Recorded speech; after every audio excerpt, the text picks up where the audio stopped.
God of War Ragnarok is, of course, steeped in Norse mythology. Now, characters like Thor, Atreus, Odin, and many others are all within the expansive world of the video game series. Now, what fascinates me about the God of War franchise is its unique take on Norse mythology and some of the depictions of the gods therein.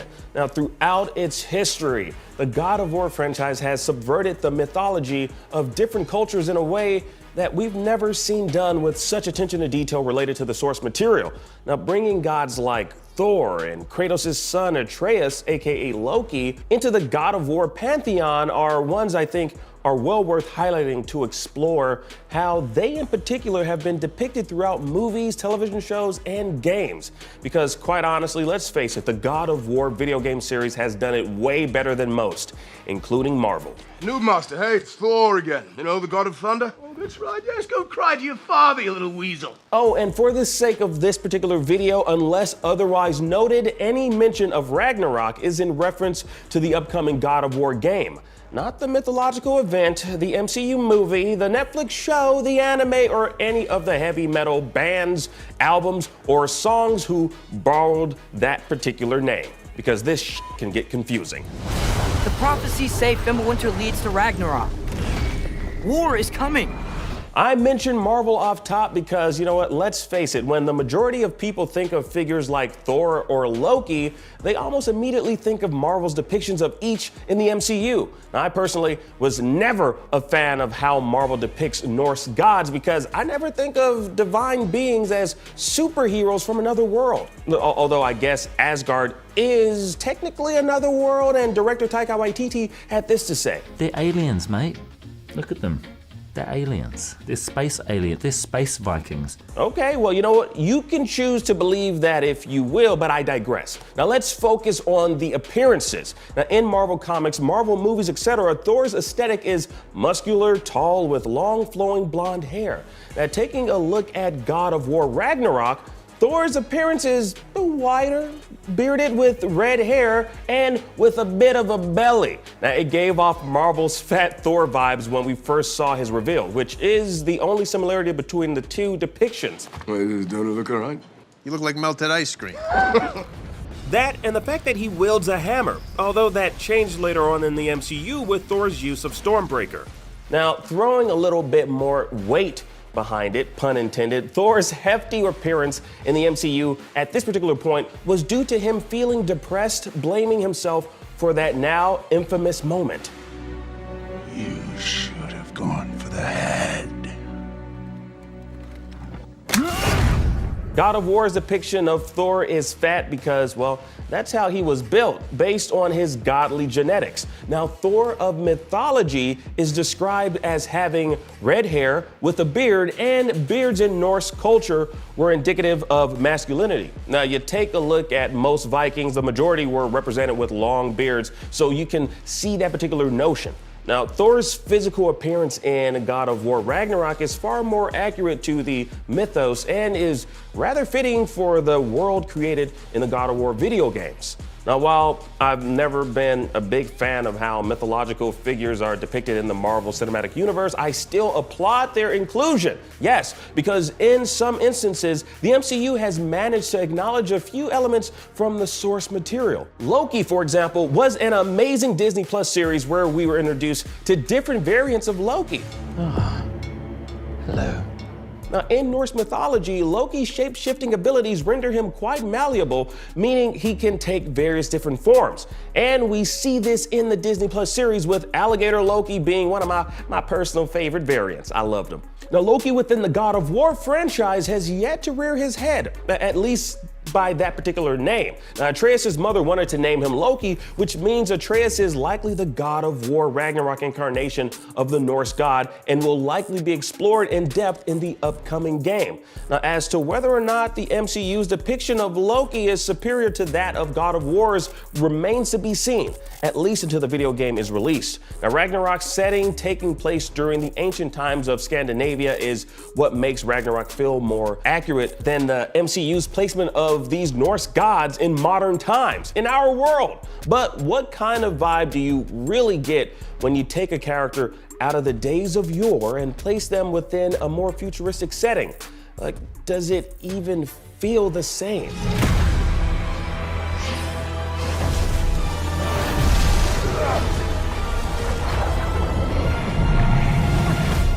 From the beautiful Scandinavian backgrounds to the relentless, brutal Valkyrie, God of War really immerses you in ancient mythological times. Like, Thor's appearance is so fitting in this environment, but what would happen if he were transported 2,000 years into the future, had cybernetic parts, and lived in a futuristic world based on Norse mythology? Like, how accurate would his depiction be, and what would you call it? Well, you'd call it too human. Like, why take these mythological beings and place them in a futuristic setting? Like, I always question the displacement of these divine beings, but then I guess I have to remind myself that it's just a creative choice. So is Sony Santa Monica's creative direction with Ragnarok. And with it, it feels like a stronger representation of Norse mythology, giving the gods represented therein a more accurate aesthetic. God of War Ragnarok's Thor definitely trumps any other 3D appearance of the character, including all the countless Marvel video games. But what about his other non-Marvel 2D variants?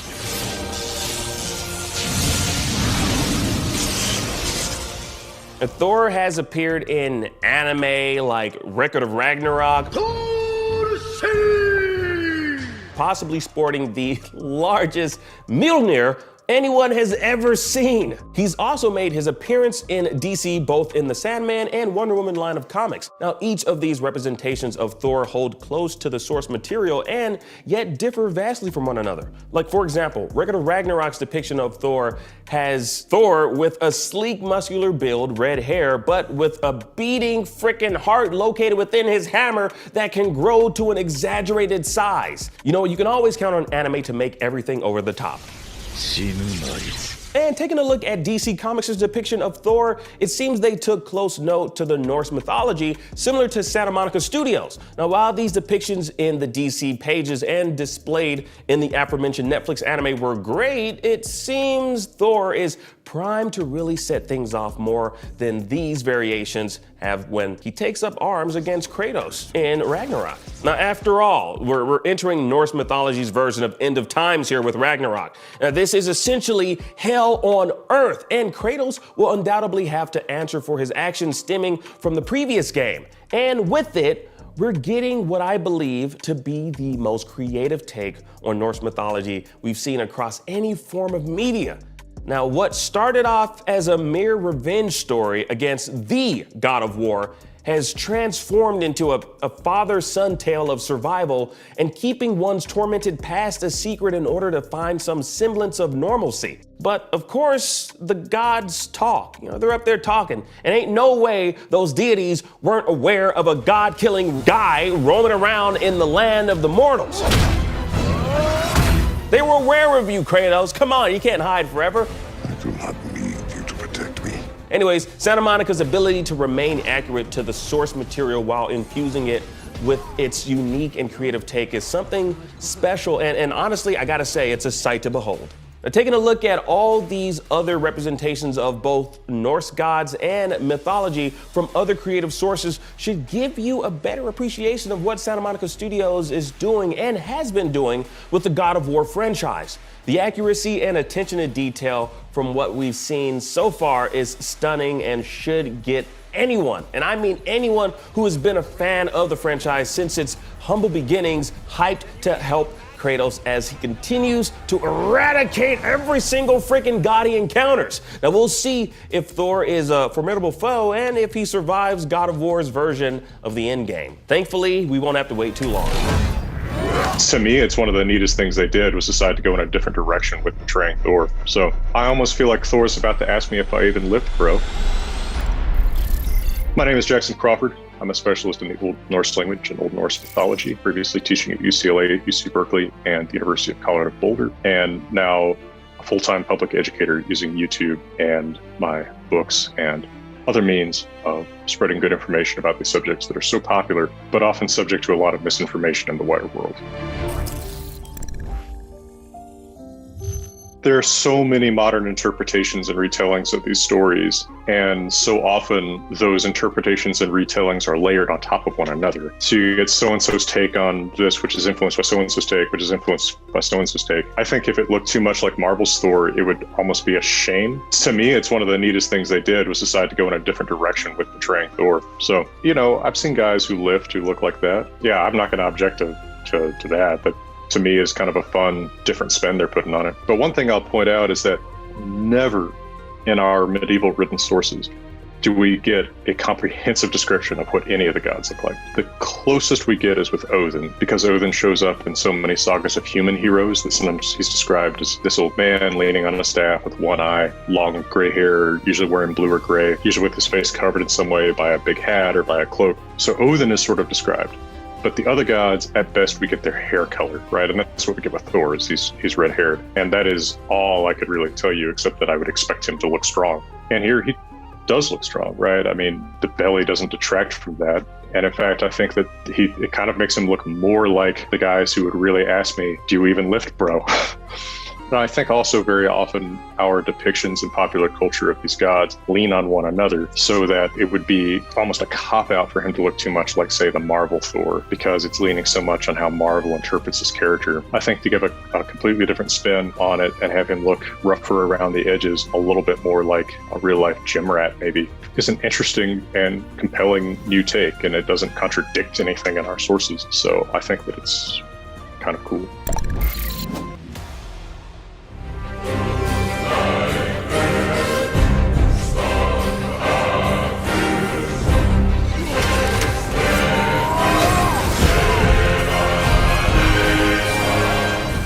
We have been feverishly waiting for this epic journey of a father and son to draw to its conclusion since we commenced the Norse chapter of Kratos in 2018. Now that winter is coming, things are about to heat up.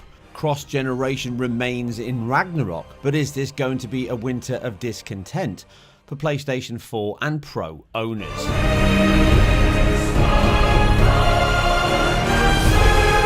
With this second serving of the Daddy Simulator upon us, we have a new generation of console entered into the mix. The PlayStation 5 is significantly more powerful than the PS4 and Pro versions of consoles, and the modes and outputs here reflect that, as right from loading, you are asked what mode do you want to enjoy this at. From the highest pixel quality to the latest 120 FPS frame rates, you have some big choices to make. And there are some big leaps over last generation. Starting with the PlayStation 5 first, we have two core modes, Favor Resolution and Favor Performance. There's a third toggle in terms of high frame rate mode, which I'll touch on in a moment. Favor Resolution targets a native 3840 by 2160 at 30 FPS on a 60Hz screen, and this is the clearest, sharpest version to play. Favor Performance now takes that same 4K output from the resolution mode with some caveats give or take, and now targets a dynamic 4K but at 60 FPS as a ceiling. But by turning on that high frame rate mode with a 120Hz screen, the resolution mode now dynamically scales to 1800p but targets 40 FPS, and that performance mode is fixed at 1440p with potentially reaching 120. The options here are excellent, and they really improve the performance, the input times, and the response of a game that plays as well as this. The Pro is similar with two modes. Both use DRS, with the resolution scaling between 1440p to 1656p, again with that TAA pass, and the performance drops the base down to 1080p now, still scaling back to 1656, but it can frequently be at 1080p. Finally, the PS4 rounds all of these up with the same 1920 by 1080p at 30 FPS, and this gives you many options to play this incredible title. The choice and effort to ensure each platform is utilised stands out, and I'm sure even Kratos himself is impressed, right? No! Nah, he was always a difficult man to please anyway. Let's start with the PlayStation 5 and its performance. Using that 120 FPS 4K quality mode, from the first few hours it manages to deliver on that promise, meaning the 30 FPS is locked if you have a 60Hz screen or choose to turn off that high frame rate mode in the menu. It can have a couple of dips into the high 30s and heavier action, and even on occasion just skips into the next refresh of 33 milliseconds, but as the gap from 25 to 33 milliseconds is only 8, these are all but invisible. The game also supports VRR, and if you do have a VRR screen, it can then boost above 40 FPS, with those small spikes up and down being managed by the VRR display. I noted no issues in this mode, so if you do wish to have the best visual package and performance, this is the mode to choose. For those that don't know and want the highest frame rates, then you can go for that 120 FPS mode, which basically is the performance mode with the cap removed. This means you often fluctuate somewhere between 80 to 90 FPS in action. It feels very responsive, it feels brilliant to play and looks cracking. In fact, it's very hard after a few minutes of play to really notice the difference between both modes, and if you are after the fastest, most responsive version of the title, then this is definitely the one to choose. It can hit 120 FPS in very quiet sections, but generally it's somewhere around that 80 to 90 FPS, putting it perfectly in the ballpark of almost doubling the performance, give or take, over that quality mode. The PlayStation 4 comes in with a pretty much locked 30 FPS, a couple of dips here and there, single frame jitters from cinematics, nothing major, and Sony Santa Monica have delivered a fitting swan song to the PS4 with no performance issues to concern yourself with. And this brings us to the final console in the Pro. Using that 1656 DRS solution at 30 FPS, the performance is as good as rock solid as the PS4, and there's certainly no issues here. It even has a better IQ than the checkerboard solution of the previous title. But the 60 FPS mode certainly has some judder. Averaging somewhere between 45 to the low 50s at best means it can feel very close to the same kind of performance as previous titles on the PS3 such as God of War 3 or Ascension. It's certainly more responsive and faster than a 30 FPS lock, but do not expect a locked 60 FPS most of the time, and in heavy combat cinematics and certainly some of the denser worlds you can get quite a bit of camera judder as it skips into the next refresh of 33 milliseconds. The dynamic resolution scaling along with that TAA certainly helps the image quality, but it can often be 1080p, but performance is good if not great. Watch your left!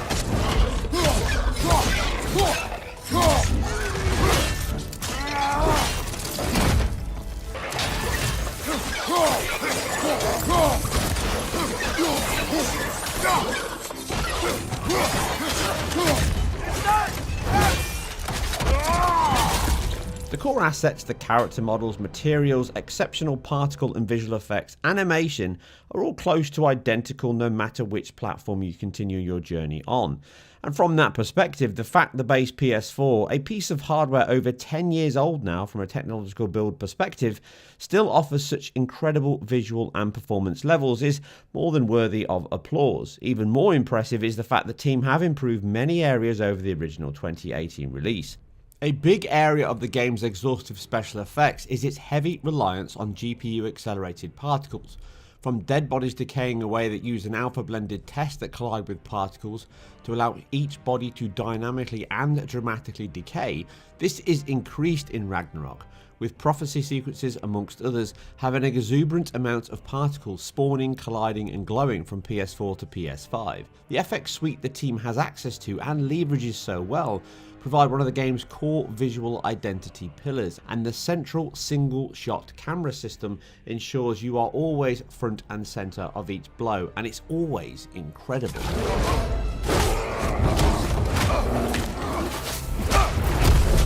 Being a story of gods and monsters, Kratos is a hulking anti-hero with his presence always looming but never overpowering. Again, the team managed that here with his stature being used and abused based on the story and enemies you face. The unique single camera shot system returns and always keeps you in the game, as all gameplay to cinematics are seamless back and forth, with it dynamically shifting in the midst of battle or even when you simply make your way through the world. PBR materials are hyper-realistic again, with strong diffuse base colours mixed with a pro-based lighting system merged with baked elements due to the game's fixed lighting model. This helps aid the team's design focus and the performance levels of the older hardware.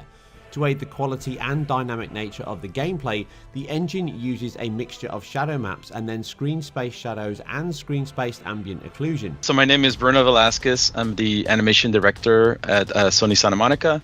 Well, I love that you have a Marvel cabinet behind you, so big fan already. Yeah, so I kind of wanted to ask about combat, and I know you work on animation, so something that I've been sort of curious about is how do you create an animation that doesn't negatively impact combat? Like, how do you balance that? Because you can put a lot of flourish into your moves and stuff like that if you wanted to, but then the timing and the parries and everything might get messed up. So how do you balance all of that? Well, definitely it all starts with a collaboration with the combat team. Essentially, we have these long history of experience combat designers that are big fans of like fighting games and heavy combat games. So they have almost like this formula of what makes a heavy hit or a quick hit feel really nice. So they almost prescribe through us almost like hit frames. Like an ideal move would be if you hit on frame 10 and then the recovery takes this X amount of frames. So we almost get like a dictation of what we got, the range of frames that we got to work with. And now at that point, the animators are able to sort of within those ranges, really, really like push the poses and do pretty much whatever we like to do to make it feel nice and make the feeling of the gameplay feel good. So it's definitely that collaboration with the combat team that allows us to push the animation, but also make it feel good. And how do you advance combat of God of War without negatively impacting that amazing feeling that the original game had, like with timing and parries? Everything just felt so great. So how do you change it without changing it too much? Yeah, I think this time around, the combat designers decided to just offer more options. Right, so just expand with what was already built on the 2018 game. So it's evident, like in the way that you can equip like multiple shields now, offering you more variety of how you can use defense, and sometimes in some of the shields you can use them in a very offensive manner. So just kind of like expanding the options for the player. That's kind of like a mentality of rather than trying to reinvent the combat, just they offer more options for the player. So and there's of course some other surprises down the road as you play through the game, and you'll be able to have access to more moves and more abilities. So I think it's really the focus was, let's just take what we did and expand upon it and give the player more options. I think my favorite thing right now, I decided to play on the hardest difficulty because I'm a masochist. And I love it because it forces you to learn the combat and almost be perfect with it, or figure out ways to cheese it, but it's kind of unforgiving. You have to know what you're doing, otherwise you're just not going to make it through. I played through about 80% of the original on that difficulty, and one thing I have noticed about the sequel is that it seems like there's more finisher animations. So how do you go about designing these things where Kratos is just ripping stuff apart? Well, I'm glad that you bring up the finishers, because that was one of the biggest pieces of feedback that we got from the previous game. The fans really hoped that there was more of those vicious finishers from Kratos. So for the first time ever in a God of War game, we were able to have weapon-specific kills. So in the previous games, you would always default back to the Blades of Chaos, or Kratos would use his hands. But this time around, if you have the axe equipped or you have the blades equipped, you're going to get a different kill. And then we added a couple of varieties for each enemy types as well. So to me, like, that was one of the biggest things that we wanted to achieve. So I'm so happy that we did it. Now, how we come up with them. I promise you we're nice people, but definitely when we bring out those ideas, a bit of the dark side comes out, and we got to get into the mind space of Kratos, right? And how he would do things. So that's pretty much how we come up with them. Just tap into Kratos' psyche. Well, after getting hit with Bifrost a few times, I feel where Kratos is coming from. You brought up the blades, right? So I'd be really curious to hear from you. How do you take those iconic blades and how they worked in the original games and modernize them in not only the first God of War, and then improve upon them in this one? Like, what sort of changes do you make? Just tell me a little bit about that process. Yeah, of course. I mean, I think in order to really recreate the feel of the Chaos Blades from the previous games, I mean, we have all these games to look into and draw inspiration from, right? So it really is kind of going back and looking at what worked in the past and kind of reimagining all those things from the new camera perspective.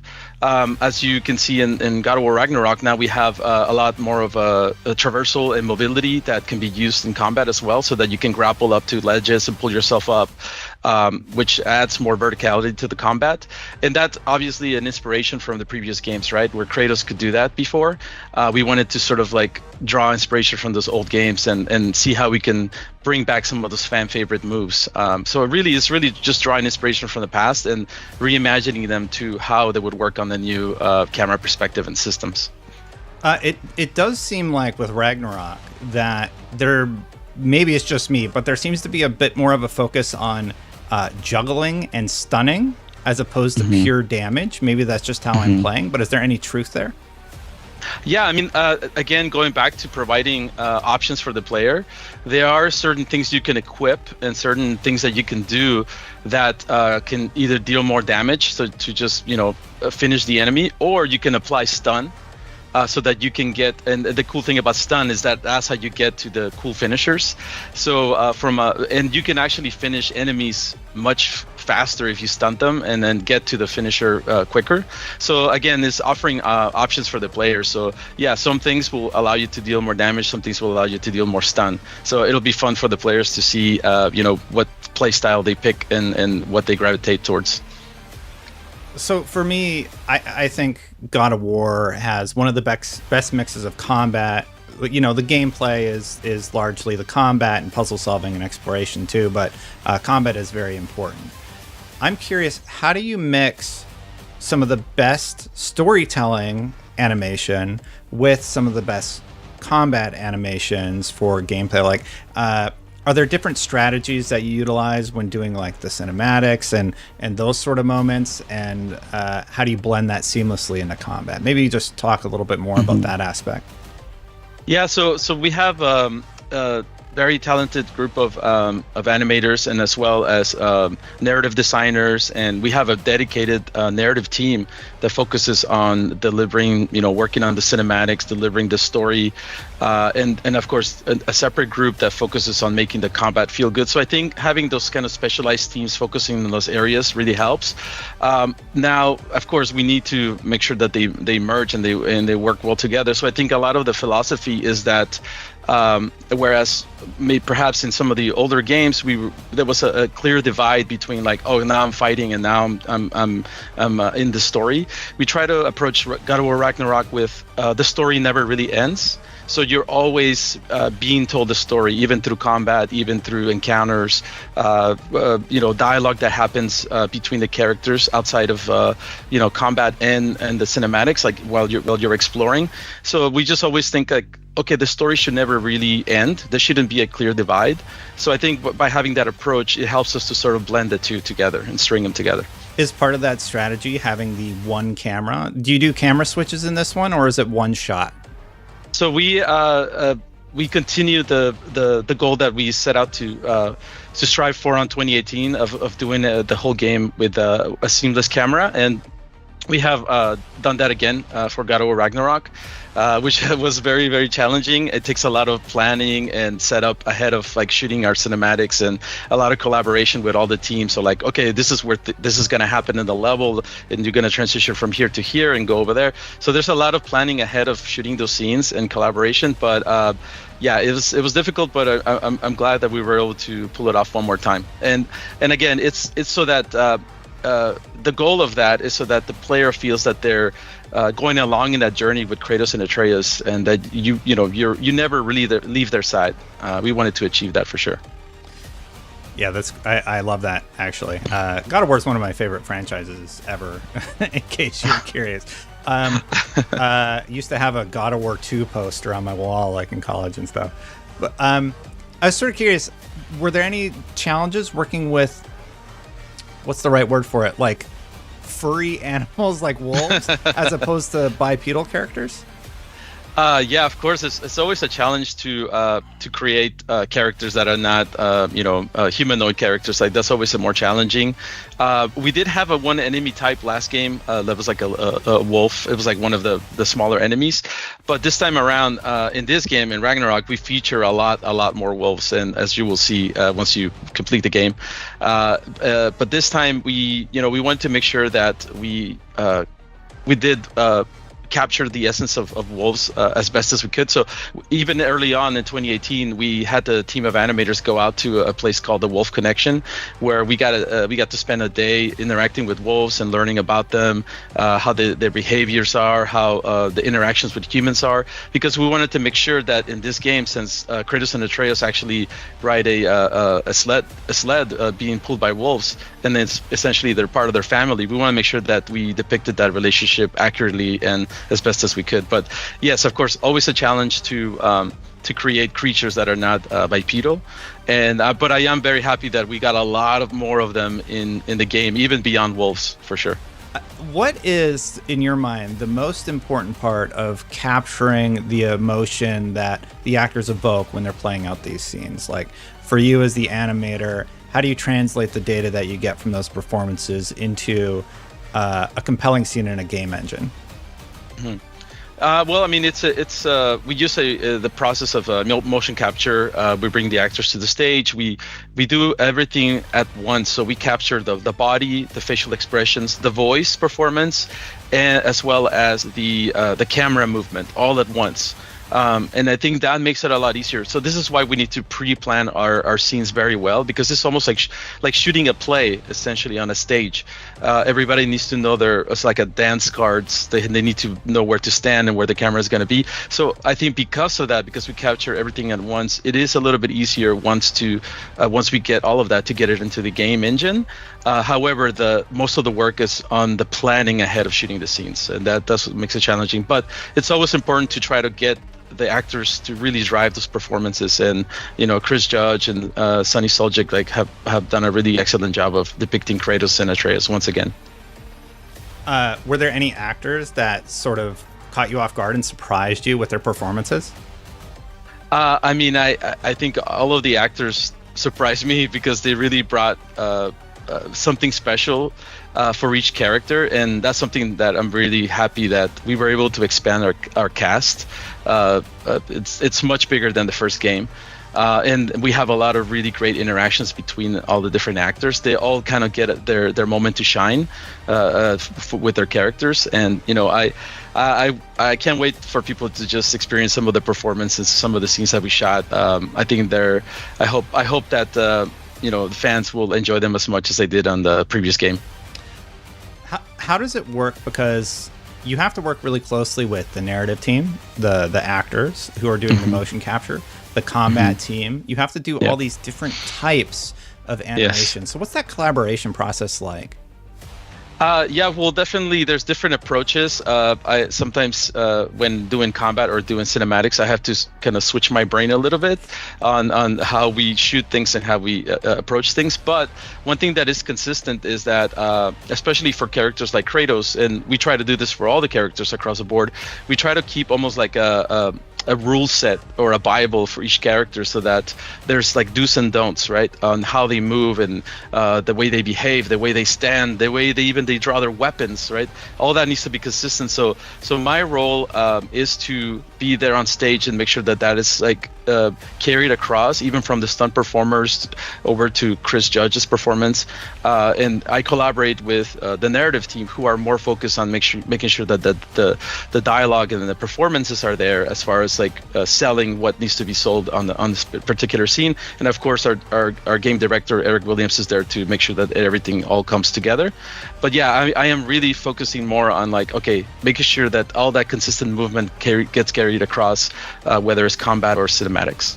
So for Kratos, do you just go to him constantly and say, no smiling, be angry about something? Yeah, kind of like that, yes. Yeah. Puff up your chest more. Yes. Yeah. Stand up straight. Good posture. Exactly. At the beginning of the game, so players are hopping into it. A player like myself played a lot of the previous God of War. How do you create a game where there's new players who've never experienced it before, where you don't want to be too hand-holdy, and there's also veterans? Like, how do you strike that balance with Ragnarok? I mean, that's always a challenge. Of course, as every game, we always try to include some sort of tutorial at the beginning, kind of ease you into the game. But I think even in this game, we're going to have a little bit of at the beginning an option where the players can see a little recap of what happened in the previous game in case this is the first time they're playing God of War.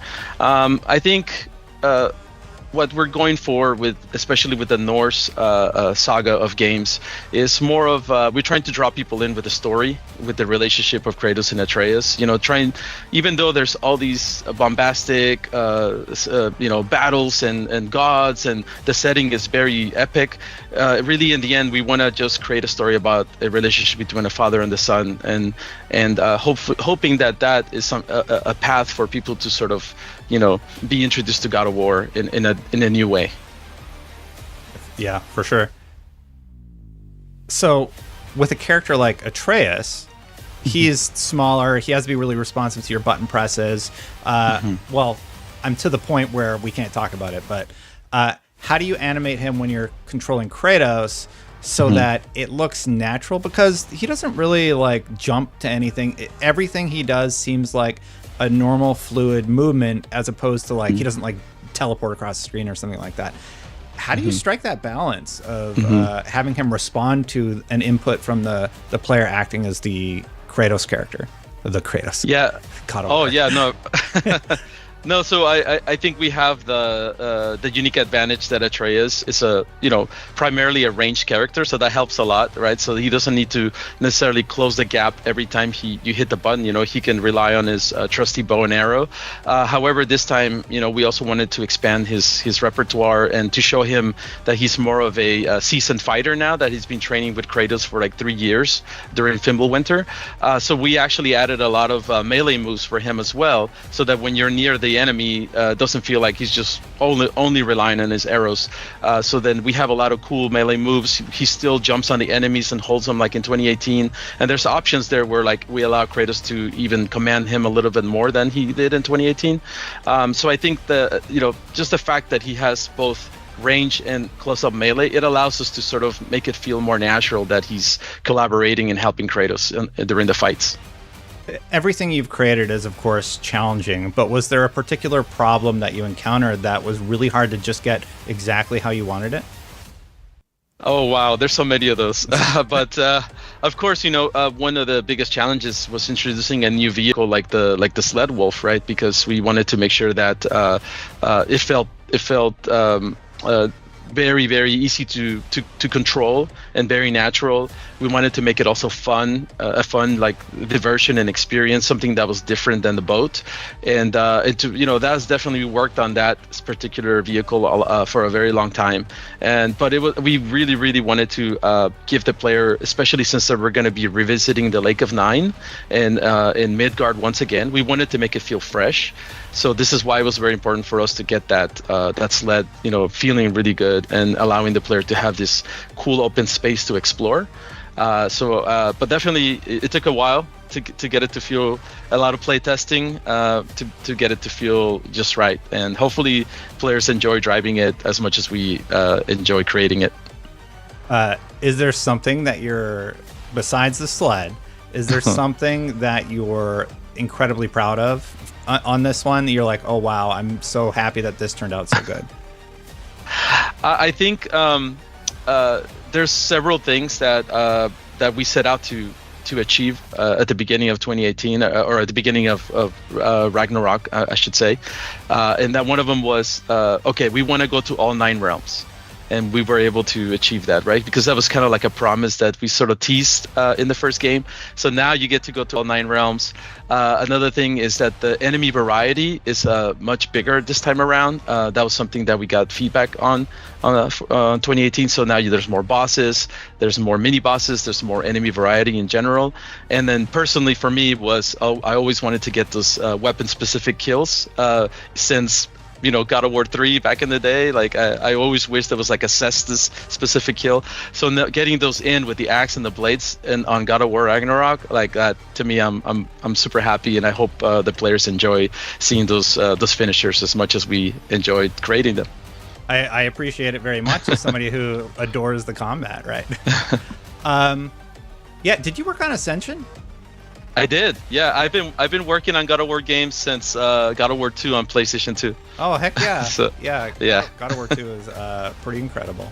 That's all I had, but throwing it back to you, is there anything that potentially I missed or that you want to talk about? Because this is the last game in this story, as Corey has been publicly said. So do you have any thoughts as you're about to launch this latest God of War for everybody? Well, I just really hope that the fans enjoy playing the game. We really hope that they enjoy the conclusion of the story for the Norse saga. We hope that they enjoy the relationship between Kratos and Atreus and how it evolves and how they grow together as father and son. And I hope that the players just have fun. On November 9th, we're like super excited to hear all the feedback, and we always follow the comments from the community, and we love to hear what you think of the game, and we'll take all that feedback, and who knows, we'll put it onto whatever comes next. Is that a hint? Is there something coming next for God of War? Well, we'll see. Right now, we're just happy that Ragnarok is finished and that people are going to be able to enjoy it soon. That's really the thing that we're super excited about right now. Well, I'm loving it so far. Thank you for all your work on it. The animation is superb, just like in the previous one. And thank you. Ascension, I think, was the only God of War I was able to platinum. Oh, so, nice. Yeah, that one took a while. But big fan of the series.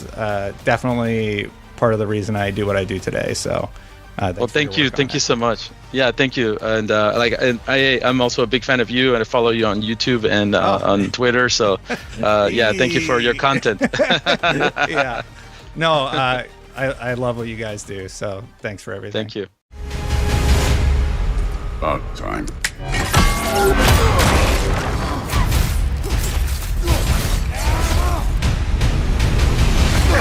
Think you can come here, become a daddy, get a clean slate? That ain't how it works. You're a destroyer, like me.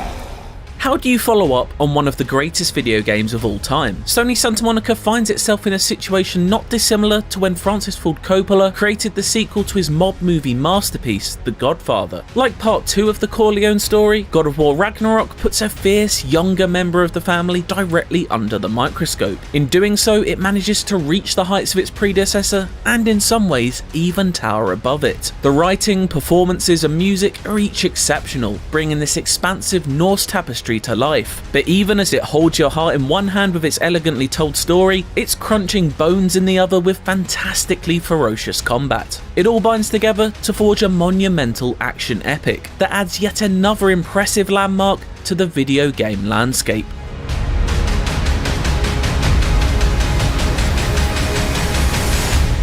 You've already taught me discipline. I need more than that. I need answers.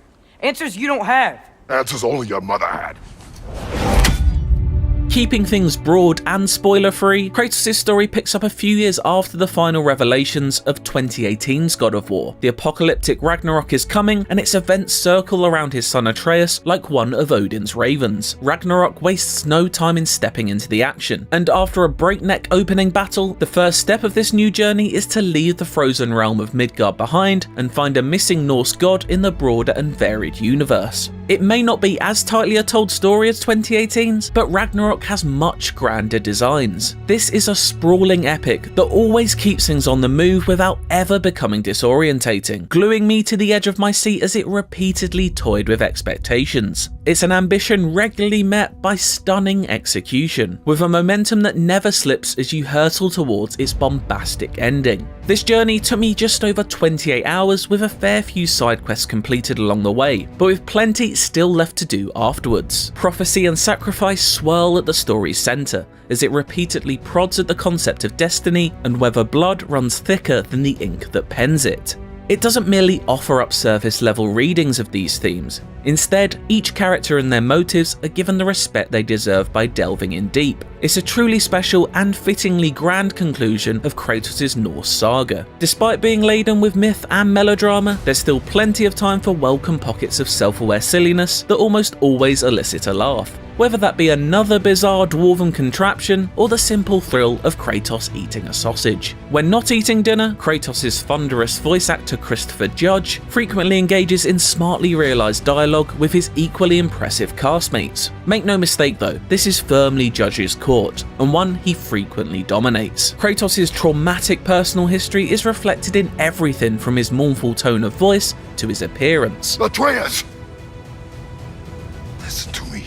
His Icarus wings are long since clipped, but his complexion is still pale, like a square of wall where a family portrait used to hang. The everlasting cycle of violence between parents and their children has long been a theme ever since the original God of War trilogy, although one that was only truly emphasised in 2018's revival. Now it's an inescapable fixture of Ragnarok, an exploration of the rawest and most human of emotions, and what happens when they are channeled through superhuman vessels. Pain leads to anger, anger leads to hate. This is the genesis of the stalking threat embodied by the incomparable force that is a grieving mother. Portrayed incredibly with a newfound fury by Danielle Bisutti, Freya is a striking presence to be reckoned with in the sequel. No longer just a helpful witch in the woods, she's given a whole new spectrum of emotional depth to play in, and Ragnarok is all the better for it. Each character is given their own moments to shine throughout. Sunny Suljic fires back regularly with the sharp teenage tongue of a brasher, more confident Atreus, and Alistair Duncan's severed head accessory Mihir continues to provide levity and exposition in abundance.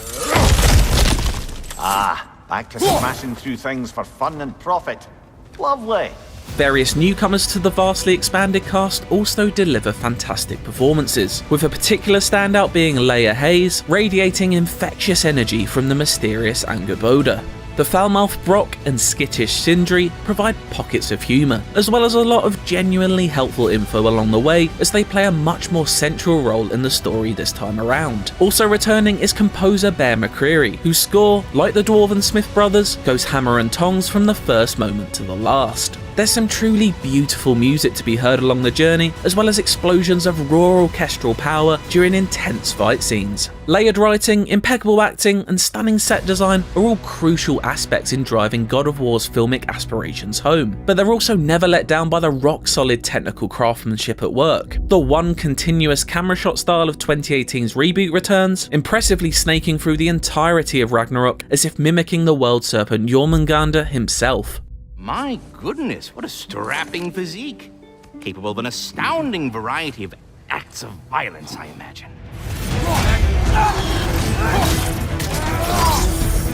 God of War's combat has always been the flashy attraction that draws a crowd in to be wowed by its story, however, and Ragnarok continues that tradition. Kratos' blades whip around in every direction, delivering a clanking fiery pain to any face they meet. Heavy cleaves of his axe crunch into enemies, making them fold like bloodied origami. And yes, that axe still slices through the air, meatily lodging itself into anything unfortunate enough to be in its path, before being recalled to your palm with what remains one of the most satisfying button presses ever assigned to a controller.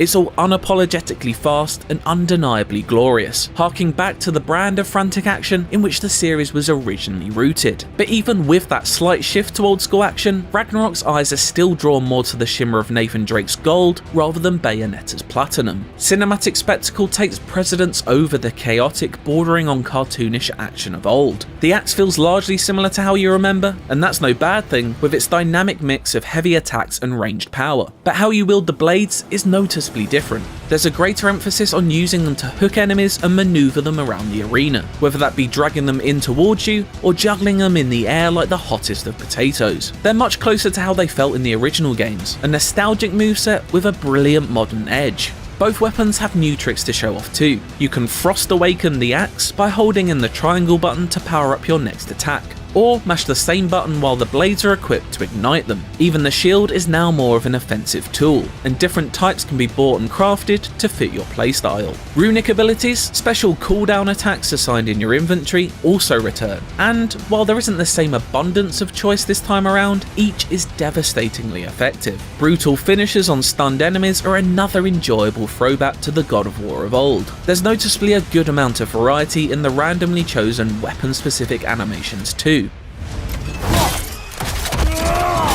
Movement is further emphasised by the way you can now grapple up from a distance using the blades and launch across gaps to dive into combat. Taller area design literally adds extra layers to battles, allowing you to leap from a ledge to deliver death from above. Combat sequences can feel akin to Doom kill boxes, as you dash and swing around elevated platforms towards your next victim in performances of acrobatic bloodshed, juggling cooldowns, Atreus' arrows, and your rage meter to efficiently and spectacularly destroy everyone sent to stop you. Each fight feels like a real occasion, as you slalom your way through ranged, parryable and unblockable attacks in order to sneak in a hit or two. Enemies can now perform powerful but interruptible attacks, signified by a blue ring above their head in addition to their regular skills. A double tap of the shield will sort these out, but get your timing wrong and you're in line for some considerable pain. There are plenty of other big additions to combat that I won't divulge so as not to ruin the sensation of discovering them yourself, but rest assured, Ragnarok has myriad more tools in its bag than God of War 2018 ever did, and is all the more enthralling for it.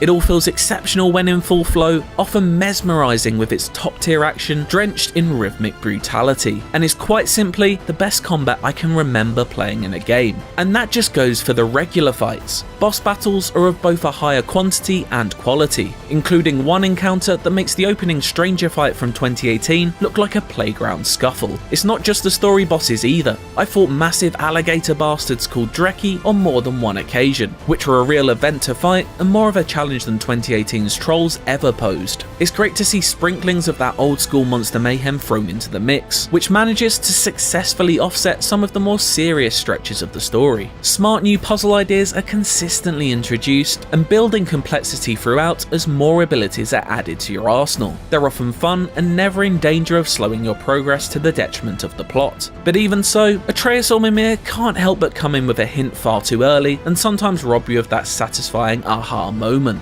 It's a very rare annoyance in a world where normally every last word is a joy to listen to. Armor customization has been streamlined, resulting in the removal of the slotting system for a more straightforward upgrading mechanic. Enchantments are now placed inside a separate amulet rather than spread over various pieces of gear. This division makes seeing what you have equipped easier and means you aren't lost delving into too many menus within menus. This also means you can upgrade a piece of armor and take it with you through your journey if your playstyle happens to perfectly click with a certain set, or you just love how it looks. The same goes for weaponry, which can be upgraded as well as fitted with attachments such as individually named hilts and handles, each with their own perks and bonuses. Who wouldn't want to play with the Stonecutter's knob, after all?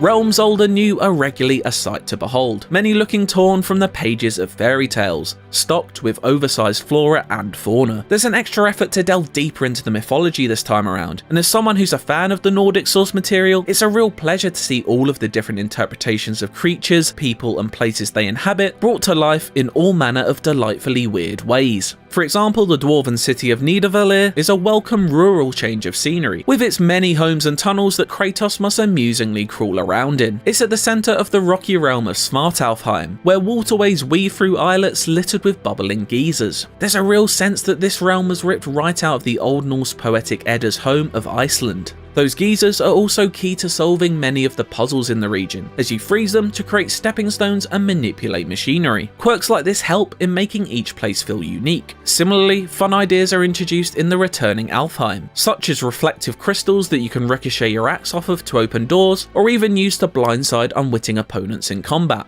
It's a further example of not only each realm looking distinct, but also feeling distinct to play in from one another. Every location almost feels like a puzzle box that you're gradually unlocking through a combination of brain and brawn as you make your way through it. These worlds bring with them dangerous new threats. If there are any faults to be found in 2018's revival, then modest enemy variety may well have been one of them. However, there is no such issue in Ragnarok, with its bestiary vastly expanded to accommodate all sizes and shapes of creatures. Familiar foes such as Draugr and elves have made their way across, but this time they're joined by creatures like Grimms, which, you guessed it, are pretty grim, scuttling toad people. Then there's a personal favourite, the Einherjar, Aesir warriors who harness the power of the Bifrost that makes a section of your health bar glow before removing that chunk on the next hit. There's an engaging but never unfair difficulty curve throughout as you're met with progressively greater threats.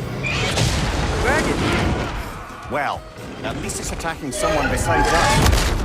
Side missions are sometimes spectacles in their own right. They're a great source of character development as you learn more about your friends and companions by helping them right past wrongs. Some side quests do just present a pure gameplay challenge over extra stories, however, such as hunting down powerful legendary enemies dotted across the realms of Yggdrasil's roots. There is no shortage of genuinely tough side boss encounters either. Chipping away at larger health bars is a really satisfying challenge, and remarkably well balanced against the standard quick kill nature of the majority of Ragnarok's fights. It's yet another testament to the masterful combat design on display. And yes, there are some absolutely tough as nails endgame level challenges to rival the Valkyries of 2018, but I'm gonna let you find out what those are for yourself.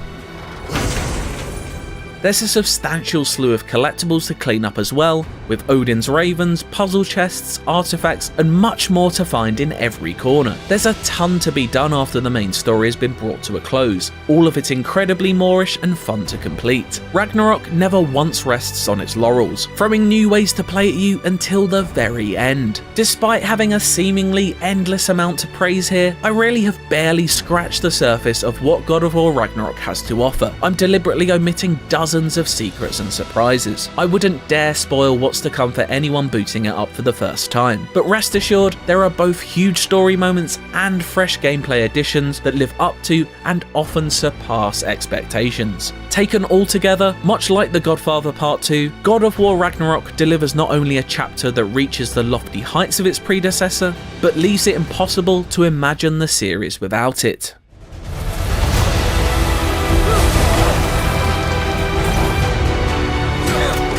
An enthralling spectacle to behold, and an even more exciting one to take the reins of, God of War Ragnarok melds action and adventure together to create a new, unforgettable Norse saga. Impeccable writing, pitch-perfect performances, knockout action, it's a complete work of art from top to bottom. Reflecting its core themes, it's everything a sequel should be, respectful of its legendary lineage, but not afraid to take it to exciting new places. God of War Ragnarok is an almighty achievement, and creates a new high that makes many of its peers look positively mortal by comparison. For my full written review, check out the article on IGN.com, and for everything else God of War Ragnarok, stick with IGN.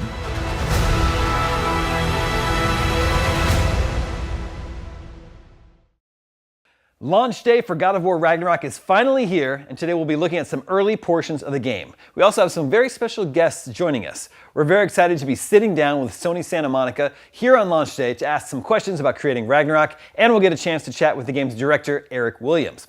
Later, Ragnarok's lead combat designers will join us to discuss how the game's core mechanics have changed since God of War 2018. Now, we will be showing footage from the opening hours of the game, so consider this your spoiler warning. Now, let's kick things off by chatting with Eric Williams, Ragnarok's game director, about building a sequel to a 10 out of 10 masterpiece. Eric, how are you doing today?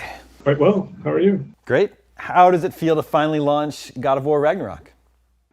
Well, we're not quite there yet, but we're almost there. Almost there. Just a couple more days. But yeah, it's super exciting. The team is hyped. People are starting to come back into the office and, returning even from wherever they are in the world these days since the work from home. So it's cool to see people again. Review day was pretty special. I know the team was super hyped for that. But yeah, it's been a bit of a whirlwind. Yeah, I bet. It's very exciting.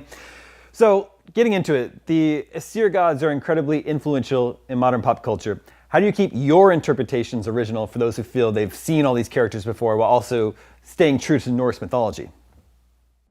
We back in 2018 when we started to create, the factions or the differentiators between the gods, we always kind of looked at the Aesir gods as a biker gang, and like the Vanir gods is like a hippie commune, if you will. And so like their views on the world are kind of like completely split and against, you know, each other. So that created for kind of like a rich conflict for their war already, which is one of the big, you know, backings of Norse mythology, the Vanir and the Aesir war. So, you know, then enter Kratos, and you have a whole new thing that, you know, dynamic that's going on with inside there. But yeah, like you said, there's, you know, new media like interpretations of those characters. Then there's like the prosetta, and we're somewhere on a sliding scale depending on which character it is between those two things, with a big, you know, bucket of God of War paint put on top of it. You know, because we want them to exist in our world the way that we want them to be for our story and what we're trying to tell. So, you know, we're not blind. We look at everything, we read everything, and we figure out our own path through it. But I don't want to get into too much because then it'll spoil those characters for anyone. Yep, yeah. Once again, we're not trying to spoil anything for anyone. Yeah. One of the changes we saw in Ragnarok were the codex and lore entries, which were written by Kratos this time, as opposed to Atreus. Was it tricky to write for Kratos, a character he's very terse most of the time? I assume you also want to add enough info in each entry to give the player an interesting tidbit of information, correct? Yeah, I think it was both challenging and kind of like probably freeing, you know, for the writers. Like they get to take in his perspective a little bit more. Kratos is most definitely the most difficult character to write for. You know, it's not everybody on the team can nail him, or if they do, it takes them a lot more revs than maybe a different character. Something I was talking about in another interview that maybe you noticed or maybe didn't articulate when you were playing it is Kratos doesn't use contractions when he speaks, you know, so like he's like, you know, he doesn't use like don't, he's going to say do not, and it makes him feel very, you know, stoic and stern, and like that kind of like, you know, old school kind of dad mentality, but also like when he speaks, like it has gravity behind it. So those are kind of little tricks that we have. Like there's like, you know, like a rule book, if you will, of certain things that will help for writing Kratos. That was applied to those journal entries. But it is cool to see those things from a different perspective, and it's one of the many ways we try to take like things that you already knew and make them feel the old stuff feeling new again. You know, so you knew about all that from Atreus, but it's like, oh, this is kind of interesting. Like I want to read these again because it's from his point of view. So, yeah. So Thor is a well-known character from Marvel comics and movies, but your Thor in Ragnarok is a bit different. How did you approach your Thor, and did he go through changes along the way?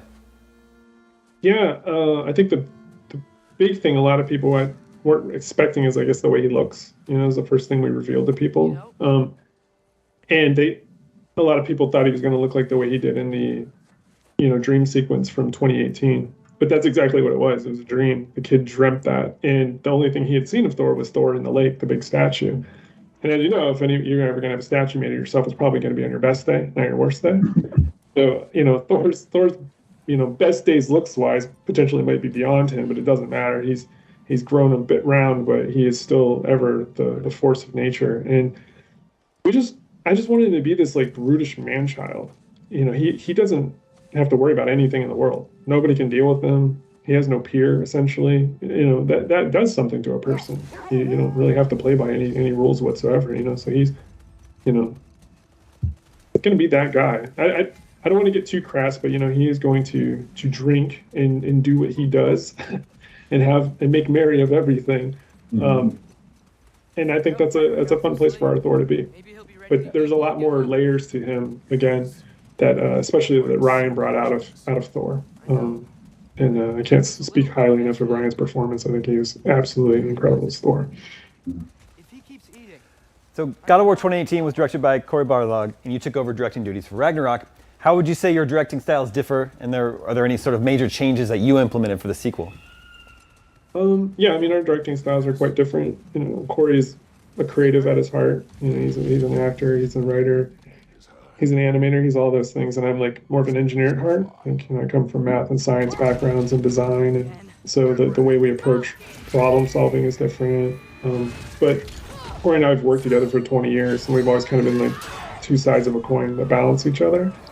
So it was just kind of the role was a little flipped this time. Normally he's like in charge, and then I kind of like back him up and figure out how everything's going to work. And this time I was kind of doing all that, and then whenever I would need help with some of the creative stuff that maybe we got stuck on, I could ping him for some answers. That being said, though, the writing team is back. almost 100% from the last game, and that they crushed it. So we were in good hands there, along with pretty much every other department. We didn't have too many departures, so the team was rock solid, and people were growing into their new roles as directors under me. So as far as the style goes, I'm a little bit more hands-on. Like I'll still get in there, mess around, and get into the files and do stuff and check things in. And he was a lot more high level, and he would write. I didn't write too much. I just did more structure with the team. So just kind of, there's almost like 180. So that I think that was like more of a whiplash thing for the team to deal with, and be like, oh, we were used to this for 4 years now. This guy's kind of like flipped a little bit. So I tried to like maneuver a little bit closer to some of the things he did, so it wasn't so, diametrically opposed to what the team was used to. But at the same time, I had to find my own way to get things across to how we want to do them and get everybody aligned on what we were going to do. But we had a lot of processes in place at the studio that are really strong. We put together this inspiration book for every project, like very, very early. We make sure everybody gets us a good onboarding tool, and it kind of breaks down the whole game. And then we do these things called story time, where we get the entire team into a room, and then the writers will read pretty much the script, a quarter of it at a time. And it's almost like campfire tales with like two of your, coolest uncles in the world. Luckily, we got all that out of the way before the pandemic hit. So we had very, very strong alignment before the pandemic happened. And then they were just trying to like hold on to that as, as much as you could, like through the new challenges of work from home. That's super interesting. So there are a lot of moments of crawling through tight spaces in Ragnarok. Can you clarify what's actually happening there? Are they actually sort of like loading? Do you want me to give the GDC talk on this? Oh yeah, let's do that. Let's get into that. Probably like 10 plus reasons why those are in games. And we're not the only game that use them, by the way. But sure. Like the loading is usually the last resort. A lot of people say, oh, they're just glorified load zones, whatever. But they're there to line up shots for what's coming. There's a really good one in one of the scenes where you'll see like a monster as you're coming out, and it's like perfectly, and you're like, oh shoot, there it is, like I'm gonna get out. And you can stay there for a minute too and kind of be like, all right, like you can almost like plan your attack, like what I'm gonna do. So they're like staging like that. Sometimes they're to control the characters where they are on screen, so that if we need to go into like a kind of a can sequence or a cinematic, so that everything lines up and is super smooth. They're for combat gating, so you can't run away from the fights. We don't want to use the old school, like what we used to call the DMC doors and the old God of Wars, where the invisible walls would just pop up and vanish. So these are kind of like a new mechanism for that. They're also good for players that have spatial recognition issues, like where they've been and where they're going. That's a lot of problems in open world games. Is like there's not enough landmarks, and you're like, where am I? And then you're turned around. It's like, oh no, that's that squeeze I just came from, and then there's just this over there. So they don't. Our game doesn't have as much backtracking issues because of that, because you're like, oh no, I know what that is. So, because cognitive load is like a big issue in games, like how much we're putting on your brain at one point in time. Let's see, what else are they used for? Companion catch up, to make sure the companion's lined up with you and they're there. Narrative, to drop off narrative sequences that we want to tie zones together. I could just go on and on and on. Like there's many, many uses for those. That's really interesting. There are also a ton of options in the menu, including accessibility options. Did you need to adjust your gameplay design during development to account for them, or do they all get added afterwards? Oh, it's a work in progress always. Because like as new features are coming online, they might not play with the accessibility features or vice versa. So it's this constant run on like, I think we had like 25 features, and then the feature set was like, oh, well, because we did this and we're actually going to do this new thing over here, we could pull this off now. Okay, cool, let's put that on the list. And it just kept growing and growing and growing.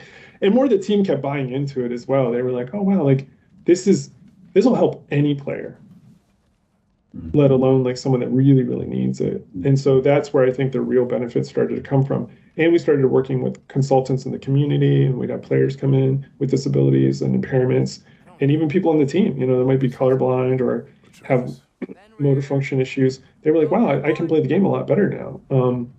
So once you start to see the weight of all that, you're like, we just have to do this.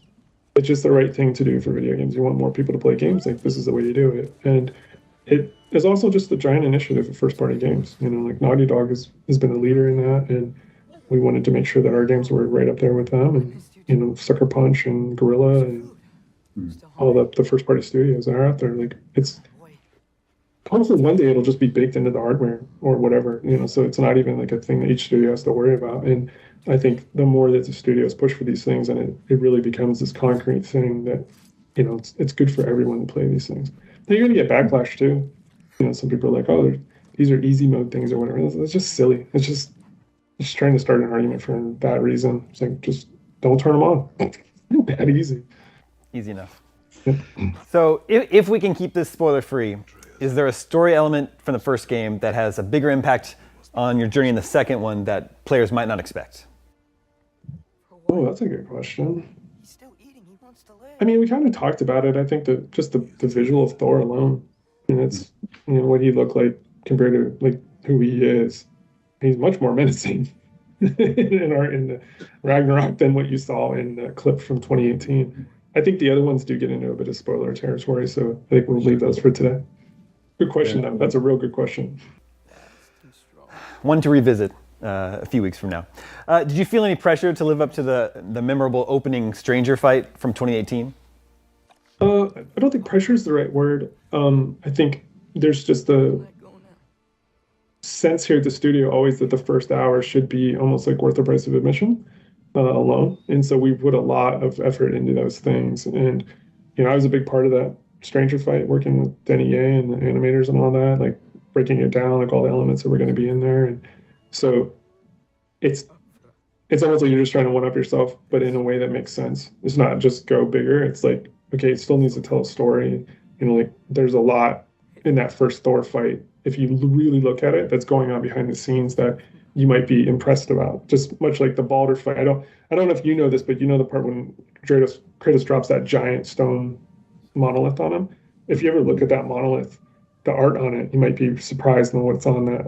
And it's just on screen for a very few frames. But there's things like that inside the Thor fight as well. If you really take a look at maybe what's going on with the Tyr statue, you might be able to have a little deeper insight of what's up and what's going on. I look forward to the breakdown of that.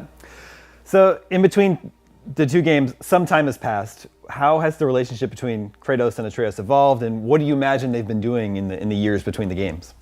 Yeah, for sure. 3 years have passed. The whole 2018 game was about trying to get them to come together, and what's happened in between in Fimbulwinter is they've been working together to where they have shorthand and they're a unit now. And I think you see that right away in the cave scene where, Kratos is in there with the arrows and then the kid starts to come in with the deer and he couldn't even kill a deer. Now he's just showing up, and then Kratos is giving the arrows like, I still got you. You still need me, but he's like, well, I did this. And then they don't talk very much in that scene at all. It's, I think, about a 3-minute scene and very few words, but it just shows everything, just shows the progress that's been made.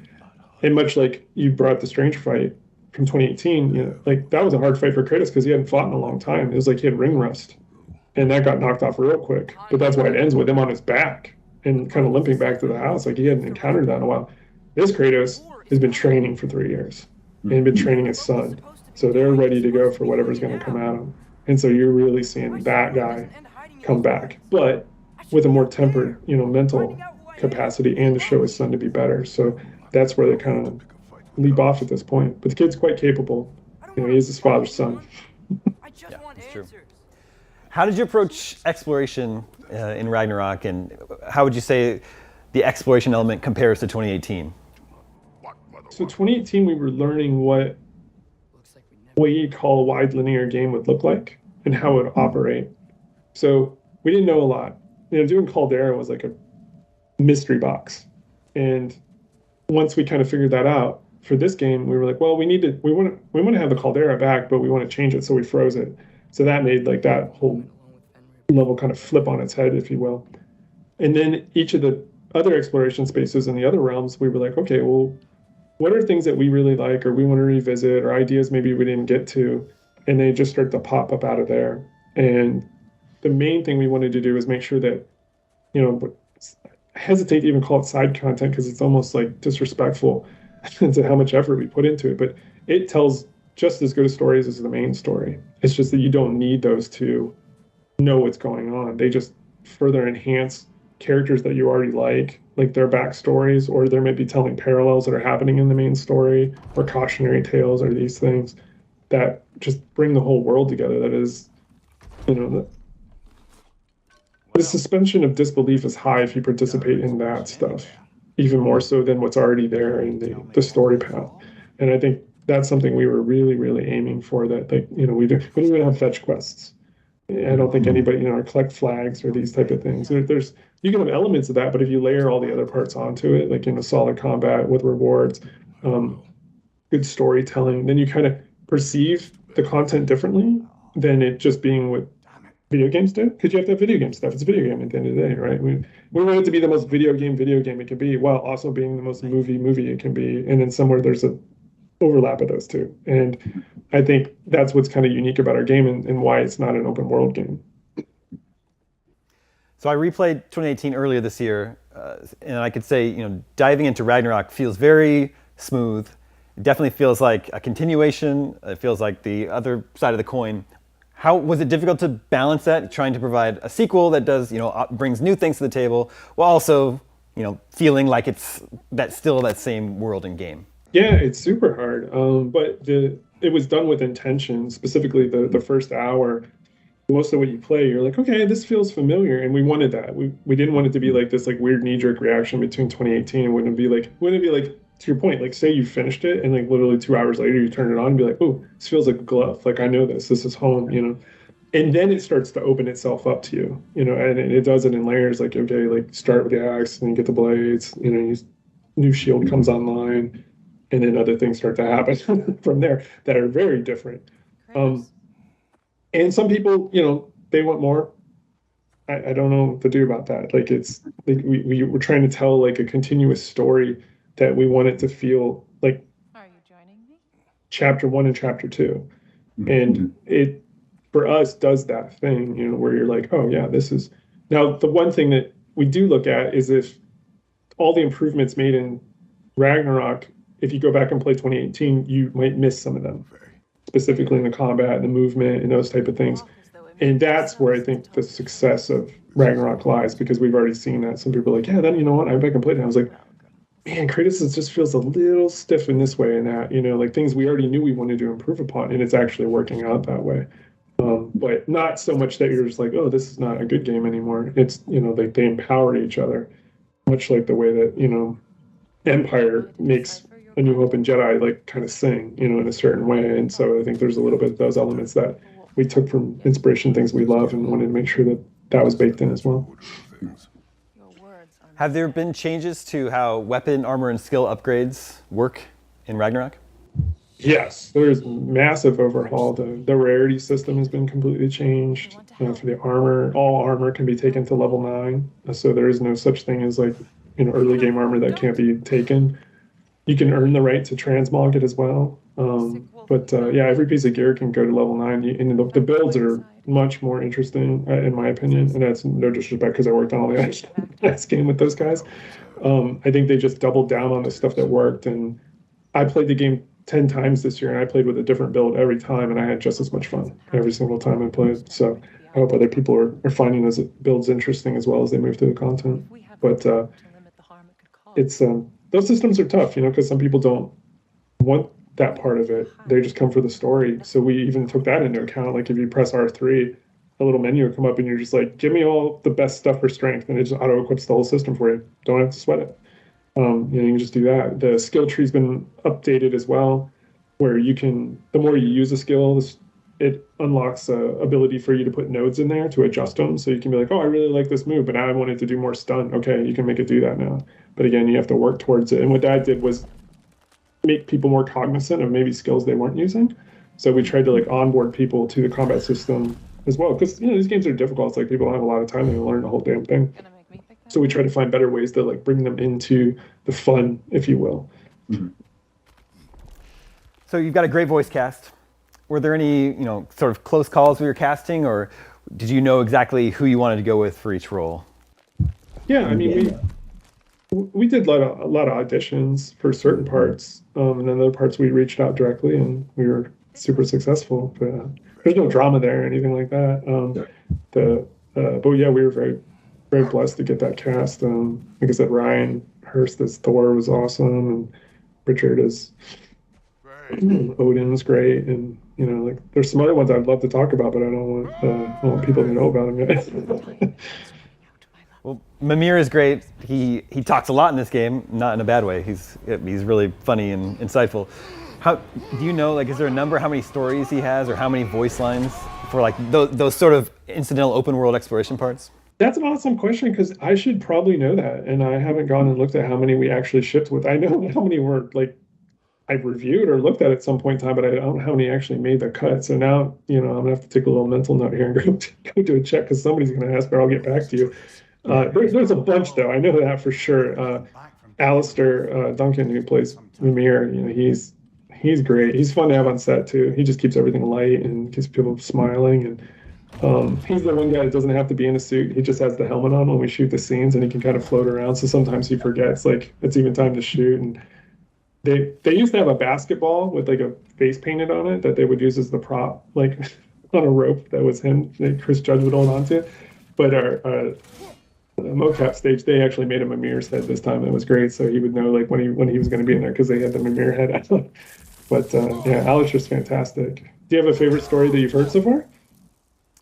I don't know about favorite yet, but he's just like really one of the most likable characters. Yeah, he's fantastic. On the PS5, the DualSense controller, were you able to do anything really cool with the haptics?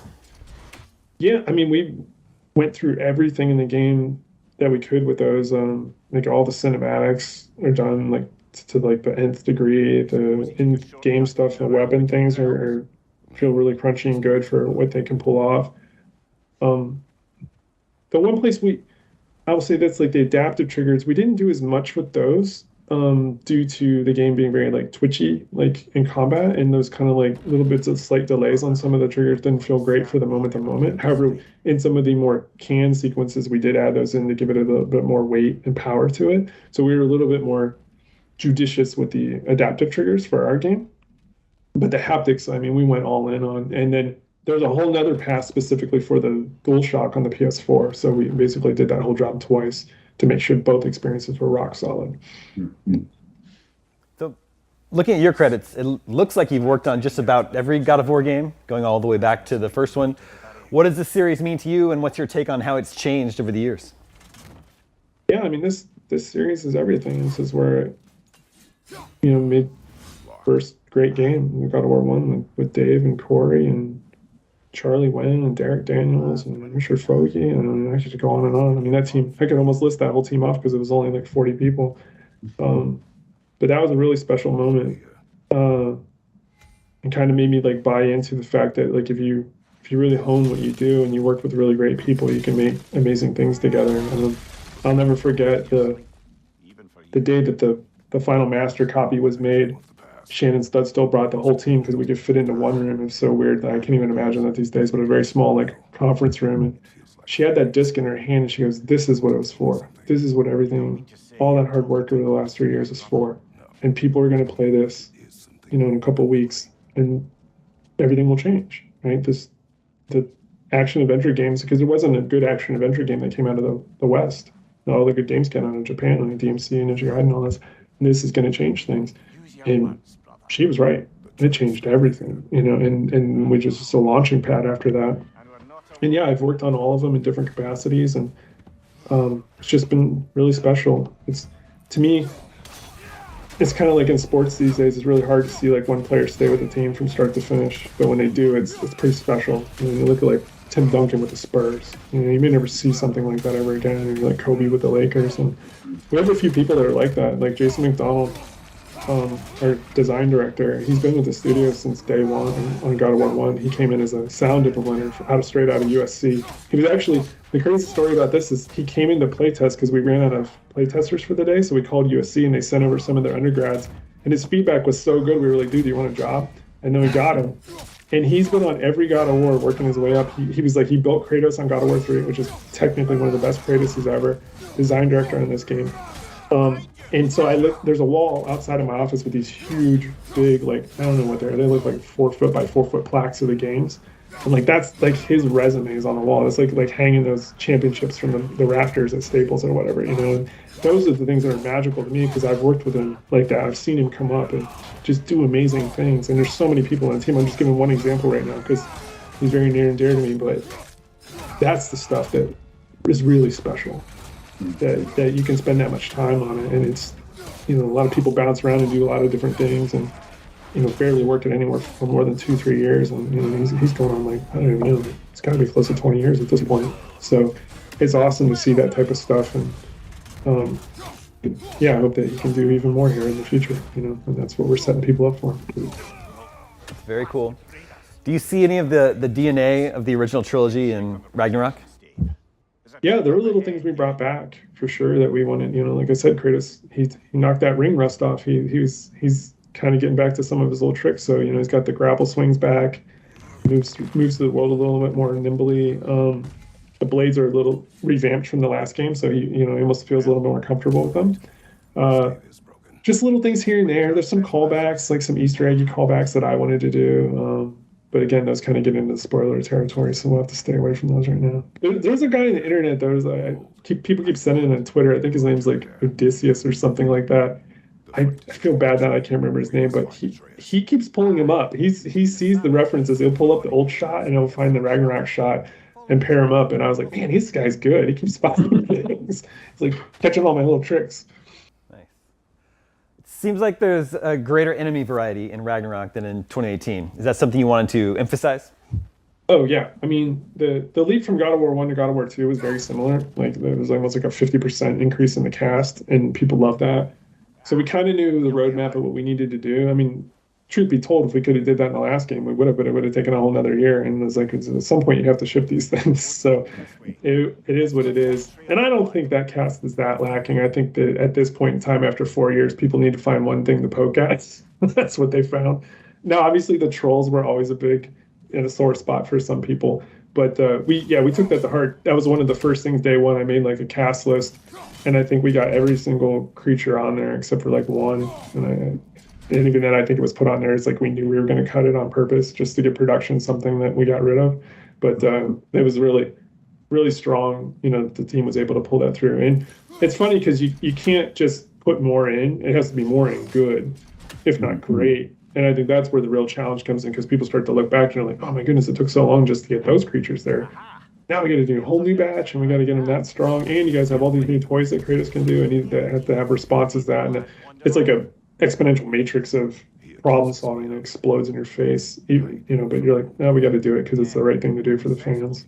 But the bosses are increased as well, like, you know, by a lot. So I think they'll enjoy it. Are you enjoying it? I am enjoying it very much. 2 thumbs up for me.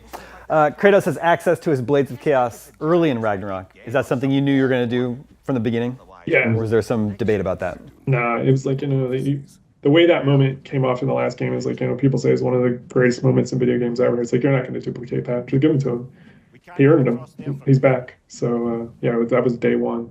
Plus, it allowed, like I said, for all the new mobility, like him, you know, like being able to rappel and grapple up quickly. And even that's one of my favorite things that I see is like people comment on is like they'll see Atreus do that, the little grapple thing too. And it's like, oh man, he's like Dad's doing it. And he already taught Atreus how to do it. That's awesome. You know, and you see that like, so because the whole last game, remember, Atreus rode on his back.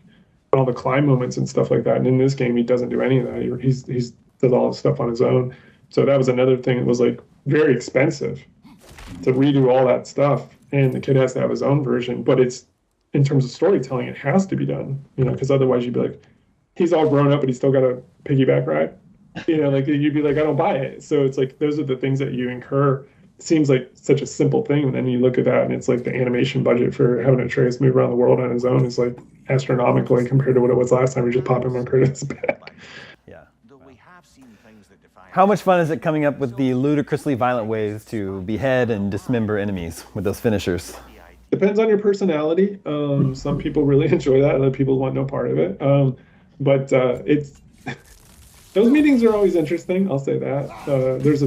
There's a very select few people that like know how to ride the line between like, you know, what's too much or silly or kind of just right in the pocket. And so usually we get a lot of submissions on ideas, and then there's a smaller committee that kind of like condenses those down to meet the guidelines and the taste factor.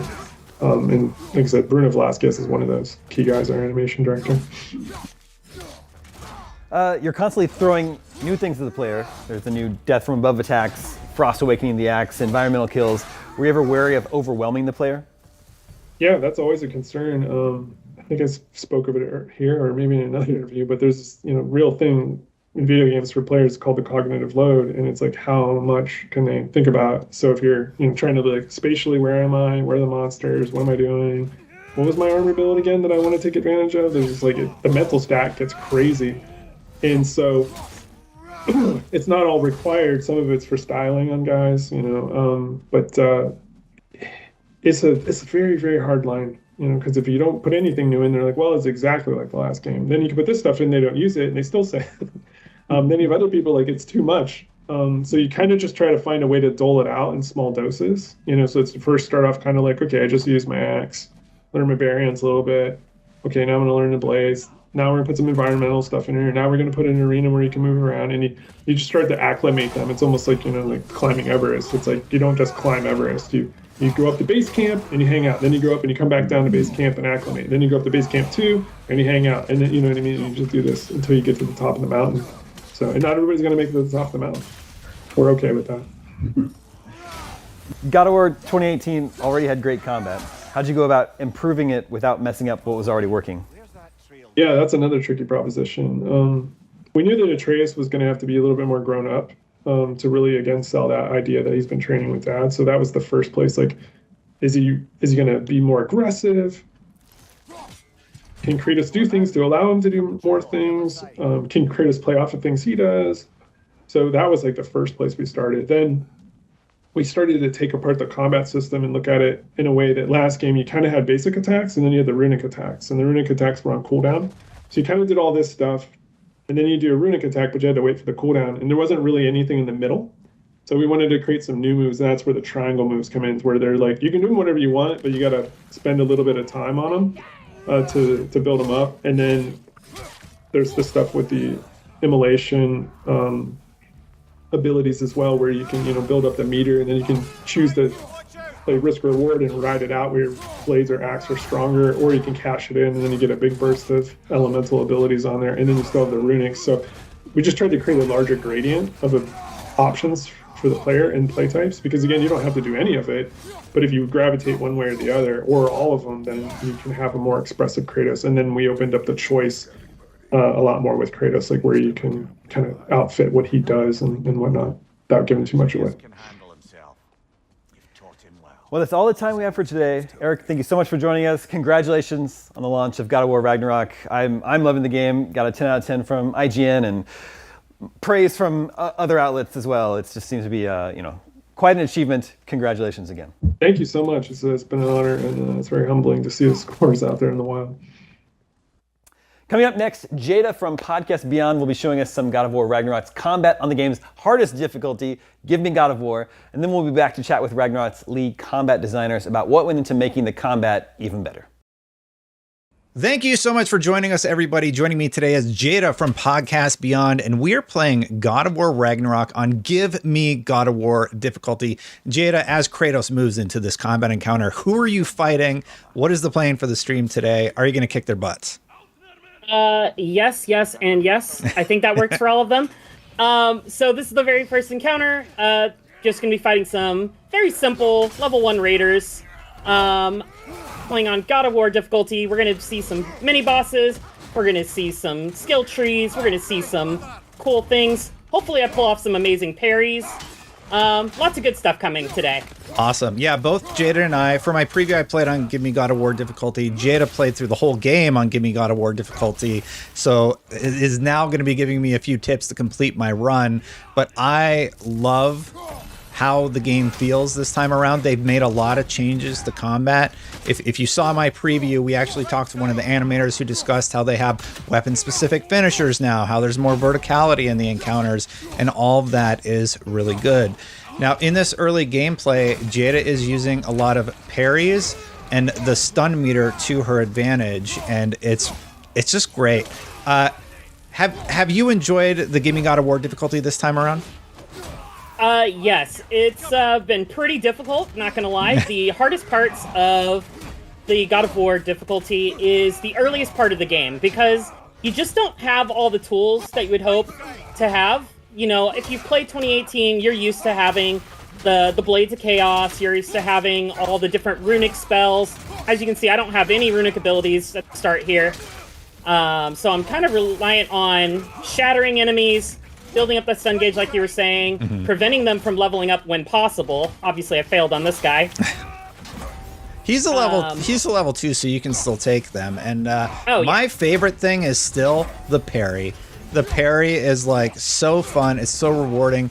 That clash, and later on when you get the dodge mechanics that actually slow down time and impact how enemies are able to combat you, it's just a really, really great mechanic that they've added this time around. So you kick their butt. Where are we headed now? So we're on our way. We're looking for Atreus. He has kind of run off somewhere. I won't spoil too much of the narrative portions of why we're looking for him. But obviously there's, you know, something mauled the bear. So who knows? Yeah. Apparently a larger bear, according to Kratos. So Kratos is concerned about his son, and he's trying to find out what has been going on with him. And just before we go any further, I do want people to know that we've done our best to keep this spoiler free. There are going to be dialogue moments where Kratos talks during the combat sections and such, but for the most part, we're focusing on the combat, so your day one experience is as spoiler-free as we can muster.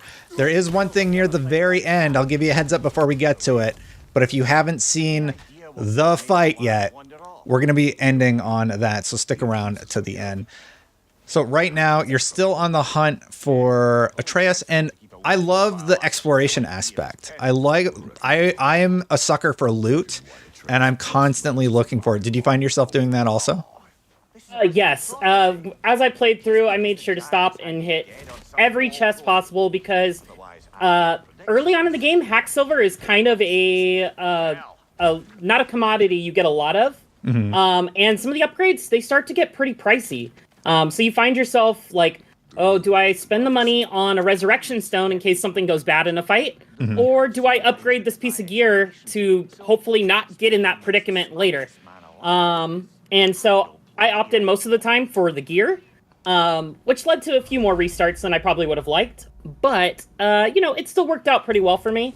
And so now you're seeing this is one of the new abilities that they've added to Ragnarok, is you can now frost the axe just by holding triangle. And it adds different effects to it, depending on if you do a light or a heavy. Right now, we only have, it's a base, so it does the same thing. But once we get some skill tree stuff, oh, that should have been a parry. Which we got? You unlock the runic attacks, which you can level up.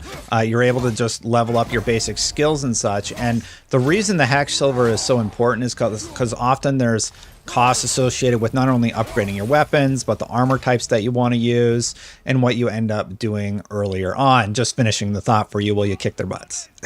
Yeah, appreciate it. Yeah, and you know, you were saying earlier about the shields and the different parries and stuff. Parries are so important in this game, especially on the God of War difficulty, because you just gives you that breathing room. There's a lot of perks you can build off of parrying. I ran a piece of gear that gave me rage, high chances for rage every time I parried. There's ones that can give you a realm shift, which is the slow down time mechanic, right? Realm shift is slow down time, and rage later on also gives you that option. You can stat into a health boost when you use your rage, or you know, the beat 'em up option, traditional option when using rage. Which one did you actually go with?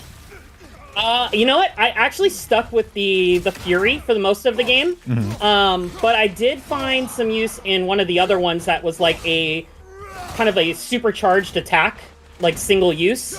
And that was a lot of fun. And it worked out better in some of the boss fights.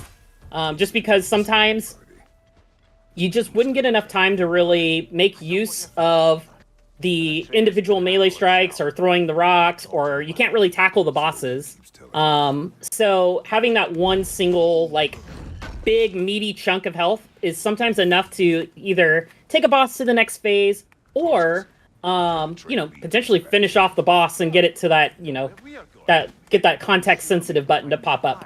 Did you feel like Gimme God of War difficulty was easier this time with things like the mid-battle boss checkpoints?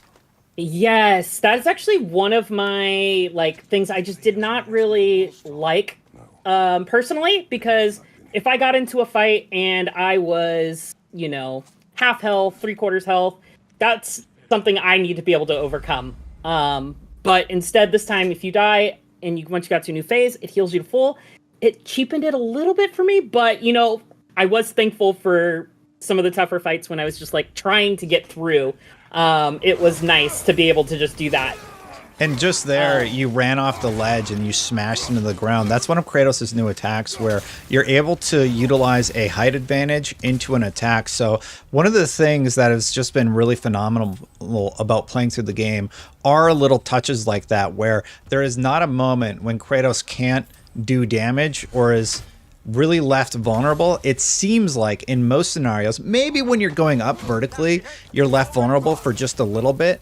But otherwise, I love that everything is constantly in motion. Things are constantly propelling you forward and keeping you in the combat scenario. Now, I actually like those mid-boss checkpoints because I am not as good as you at the game, so I appreciate them. I love the challenge, and I love learning the patterns of the different enemies. I believe you're about to fight the first ranged enemy, the one you're throwing the axe at right now. And yeah, I don't know about you, but sometimes it's just really smart to play back and just throw your axe to whittle away at them, hit them with that frost damage, get them slowed down. And one thing Mitchell points out in his combat tips, which you can check out probably right now on IGN, watch that video because there's a lot of great stuff in there. You just trip them up by throwing the axe at their legs, for example, which will just sort of mess up their pattern and also halts their leveling up mechanic. And yeah, all of those little things are hugely helpful. I'm really excited to get a little bit further in because I see you keep hitting those parries, and the shield I picked, I'm just like, hit him with that follow-up, Yep. Yeah. Yeah, we're just about ready to jump to the next part. I think maybe one or two more little small fights, and then we're going to jump forward and show you something really cool. One of the first kind of mini bosses. Mm-hmm. And I'm really excited for that one because that one it kind of tripped me up at the start, but once I figured out the patterns, it was like, oh, this is really easy.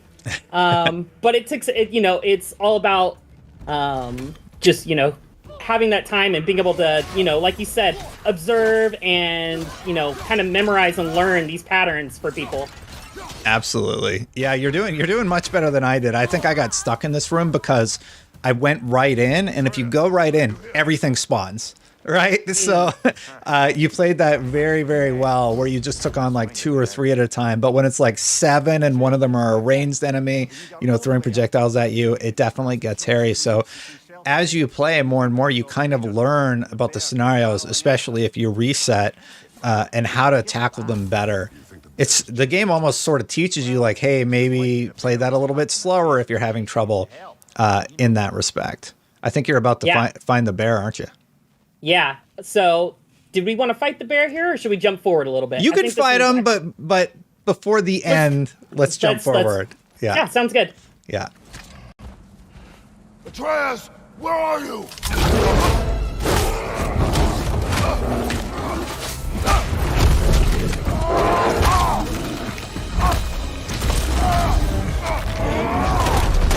Well, we found the bear, or he found us.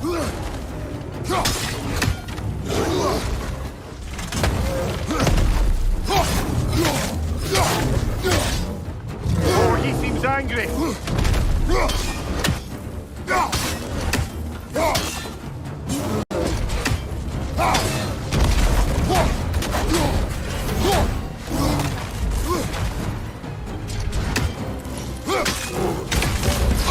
Here it comes.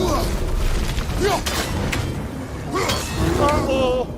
You see, right now I'm using a lot of kind of ranged attacks because the bear doesn't stagger very easily. But if you get those sweet parries like that, Yeah, you got it. Then you can. This whole fight is basically about teaching you the parry mechanic and the dodge mechanic, which you need to survive, really. Because when that red ring comes, it's teaching you, okay, this will either kill you or do a lot of damage. It's not a blockable attack. The yellow rings can be parried. So in addition to all that, they're also showing you rage for, I believe this is the first time we actually utilize the rage mechanic to take on Bjorn the bear.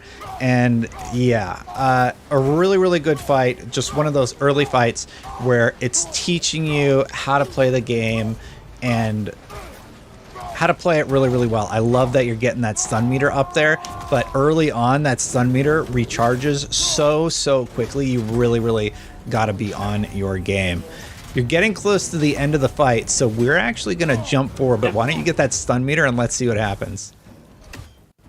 So if for bosses and mini bosses like you saw there, we're going to go ahead and jump to the next save file. Yeah. But for those bosses and mini bosses, when you build up that stun gauge when they're not near a killable point, you'll see that it's just going to chunk off a section of their health.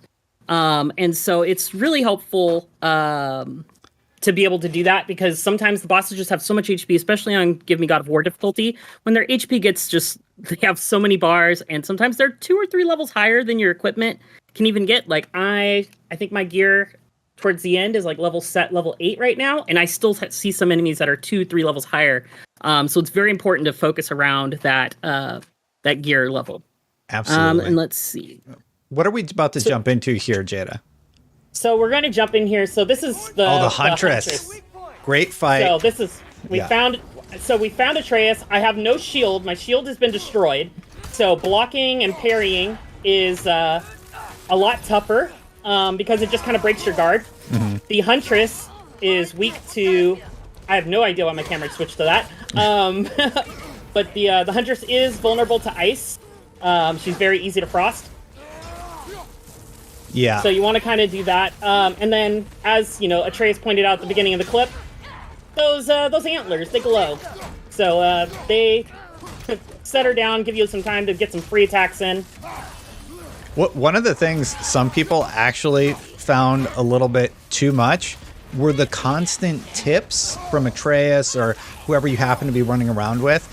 I was in the opposite pool, because there were so many times where their comments about how to tackle a fight ended up actually helping me solve for it. The one that I will give everybody is the "You're on fire. You probably already know that." I don't need to hear that line ever again. I am so tired. That is the Aloy, "I'll send this to my stash" line from this game. And so I would be very happy if they patch that getting reduced. Yeah. You think they could have done a few more voice lines in the studio about being a flame? You know? Yeah, the other thing I don't like is they took away my parry for this encounter, because your shield is broken by an event that happens. And that bothered me so much, because I love the parry mechanic in the game so much. And when it was gone, it really forced me to learn how to actually use the other mechanics, which was intentional. But I definitely miss it. So they're actually talking about runic attacks. Why don't you dive into the leveling up system, or not the leveling up system, the menus, and show off what these do. Yeah, so the first runic attack you get is Winter's Bite. It is a light runic attack, so this is holding L1 and then pressing R1. This is great for just kind of gap closer, as well as sending enemies skyward. So it's really helpful if you get a group of enemies. You can knock them off a cliff. Get some free kills, easy kills. You don't lose loot when you knock people off of cliffs. So some games you're worried about that. If they are going to drop loot, it would drop forward. And there's also a mechanic when you visit your favorite blacksmiths that will also retrieve any loot that you happen to miss, which is great. Yeah, they have a big old crate, and you can just pop it open and get any of the loot that you missed. And that has definitely gotten me a few extra pieces of hack silver. Yes. The hilts end up being important. So you just went in, you equipped a different hilt. Does that come into play later on, or is it sort of, Yeah, there's a lot of different hilts. I actually have a build that I use where every time that you execute somebody with like the R3 command, I have on my axe, it gives me a blessing of cooldown, on my the pommels on my Blades of Chaos give me a cooldown on, or give me a gift of strength. And then I think on my shield, I had one that also gave me rage or whatnot. Nice. And so it's just like a nice kind of like min-max kind of build. It didn't have the best stats, but it did have some really cool stuff. Oh, we can jump in the skill tree as well. So as you're seeing, I haven't really bought anything yet. Don't really have a whole lot of experience, but this is the new imbue of the Leviathan Axe. They have this new cool skill labor to where you're rewarded the more you use specific moves. And then once you've used them enough times, you have to have you unlock the labor, then you do bronze, silver, and then gold. You'll be able to imbue these skills with different effects. Things like increased stun meter gain, increased element, damage reduction, or to keep you from reduces the damage you take when you're fighting if you get interrupted. They've really there's a lot of cool stuff. Sorry to interrupt you. I just want to appreciate how much time they took and consideration into how you can build your character. The fact that you're talking about different builds for Kratos is awesome, because in the last game, it's kind of like, well, you have your weapons and they couldn't do much more. Another thing, if you could go mouse over the second tree, third one down on your blades, you can actually disable skills. So you've unlocked that skill right there. You can disable that. And the reason I like that is because sometimes the animation or a certain flourish that would happen that you would hit accidentally when you're, in an intense combat situation could cost you the game, basically. So if you have a combo that you really like, but one piece of it is messing you up, I love that you can hit that button and just turn it off. Do you have any last things that you want to cover off on besides don't sleep on Atreus? Yes, do not sleep on Atreus. There's a lot of really cool skills. Him being able to draw aggression has saved me countless times where he just kind of runs up and uppercuts somebody with his bow, and gives me some breathing room. Sometimes he'll just go and charge at like the ranged enemies, and occupy them.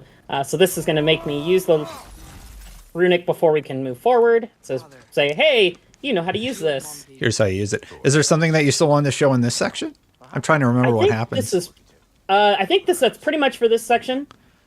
So what we can do now let's is use the jump. Yeah, let's jump forward and use the magic of editing to jump right to it.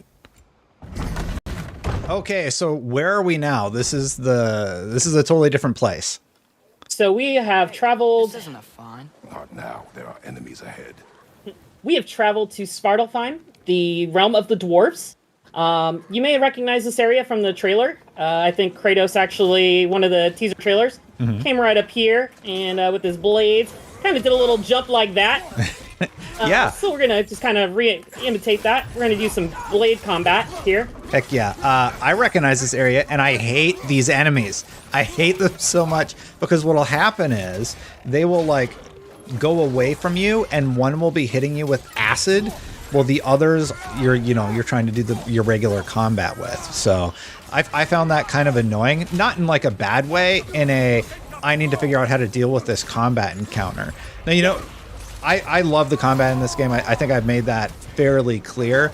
But when I talk about something that's frustrating, I mean in that I'm not good enough to take on this encounter yet. I have to figure out the combat puzzle of this arena that has been built. Were there any areas that you felt were cheap throughout because you've beaten the game, right? Did you ever feel it got cheap? There are a few areas that were tricky. I'm not going to lie. These enemies that you're talking about having issues with, these little guys right here, the little fast ones. Yep. Did not enjoy learning how to fight them. As you can see, poison from behind. We're going to go ahead and burn a resurrection stone there. The poison is so brutal early on in the game. I hate it. I hate it so much. But there's one of those weapon-specific finishers that you got. Glad you had the stone ready to go. Oh, you use the blades to pull them in, right? I love that move. There's some really cool new stuff that they've done with Atreus' moveset and Kratos' moveset. And I like how the movesets actually feel like Atreus has learned from his dad and adapted those movesets to his own style. I don't know if you recognize that also, but that was my takeaway. There's a lot of synergy. Oh! They got you? That little guy, got me from behind. I saw the shield. I got excited. Sorry. Yeah, no, I was gearing up for a shield bash to knock him back, and then I was gonna hit the fire jar, and unfortunately, he one of his friends came up from behind. So we're gonna. You can use it as an opportunity to talk about the parry system and how this particular shield works, because this is the one that I really liked. How it works is basically if you manage to parry an attack, it charges up, and then you can double tap the parry button, and you will smash your opponent in the face for, I believe it's extra stun damage, right? In addition to regular damage. Yes, so you do extra damage. You also do extra damage. You build up extra stun gauge. And then there's that poison again. Yeah. Those guys, they really get on your nerves. Do not let them level up either, because they're basically a one-hit. If these characters get to level 2, because poison is so strong in the game, yeah, you want to take them out right away. Jada, I think it's pretty spoiler-free. What's the armor set that you keep telling me I need to get? It's about so the armor 7 hours in, right? Yeah, it's probably about 7 hours in. Yeah. It's in the next realm. It's called Lunda's armor. And basically, it kind of reworked how I played the entire game. Because, you know, you think God of War, you think of all the weapons, but with Lunda's armor, it actually enhances bare-handed fights to where you just want to fight with your hands, because every strike, parry, guard with your shield actually will infect the enemies with poison. And when you infect enemies with poison, it does 3 things. It does, it lowers their level, which lowers their damage they do to you. Oh my goodness. And then good play there. It also increases how much damage you do to them. Yeah, good play on the rage meter there. Rage, when you pop it in a pinch like that, not only do you get to do a lot of damage, but for every, I think it's every kill or maybe every hit, you actually regain your health. So it is definitely one way that you can get out of a sticky situation. And, you know, the early section that we showed you, I think you still got a stone. The early section that we showed you was an easier combat scenario, but it's still not a joke. Like, you still can't make a mistake. So maybe we're deterring people from trying out this mode by showing up just what happens. Like, you got hit like 2-3 times in the whole encounter, and that's it. It's a reset for you, right? I like that, and I assume you do too. Yes, exactly. Yeah, that's the big thing. That's like what I was saying about earlier, when you just don't have the gear at your disposal. And wow, why are there so many people? I do not remember there being this many people in this encounter. I'm going to be honest. I think this is one of those encounters where if you go to a point, you trigger the next scenario, and then you're just like bombarded with enemies. There's a section like that in the mines also. Spoiler, you go to a mine location. And I did the same thing. I was like, how do I get past this? It's like too much to deal with. And I'm like, oh, I'm triggering the combat scenario down there. So I'm having to deal with like 12 enemies or something as opposed to 3 at a time, which is a little bit more manageable. Yes. There we go. It's like, I'm pretty sure there's a health stone down here. And the cool thing about, I will say also, is so the health stones that you will find just placed around the map, those actually respawn over time. So when you're just kind of exploring, don't worry about saving those for later, because you're just leaving health on the floor or on the table, I guess, at this point. Because they just kind of respawn after some time. So you can always come back and restock on them.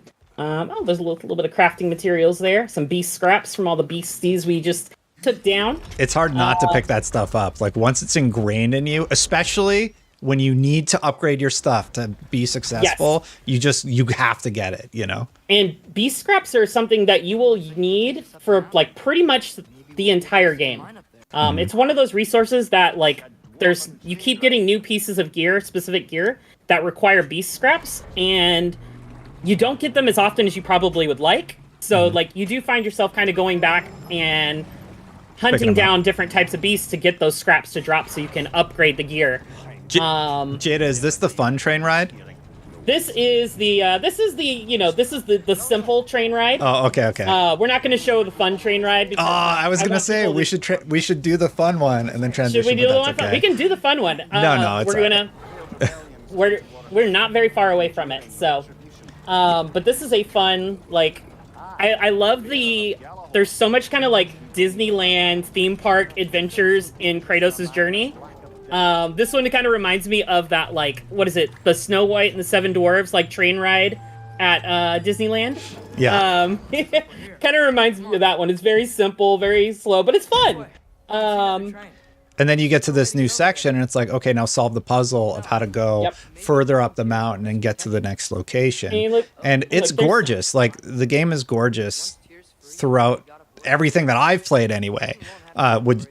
Did you enjoy the rest of it? Yeah, and and keep in, like, we're playing on performance mode. I played on, oh, I missed that. That's terrible. Yeah, the Ravens are back. Odin spies. Which we call it I'm playing on performance mode now, but I played my first playthrough on resolution mode because you played I wanted my game to look 30. pretty. You played it 30? Okay. Yes, I played it in 30. My first playthrough, all the way through.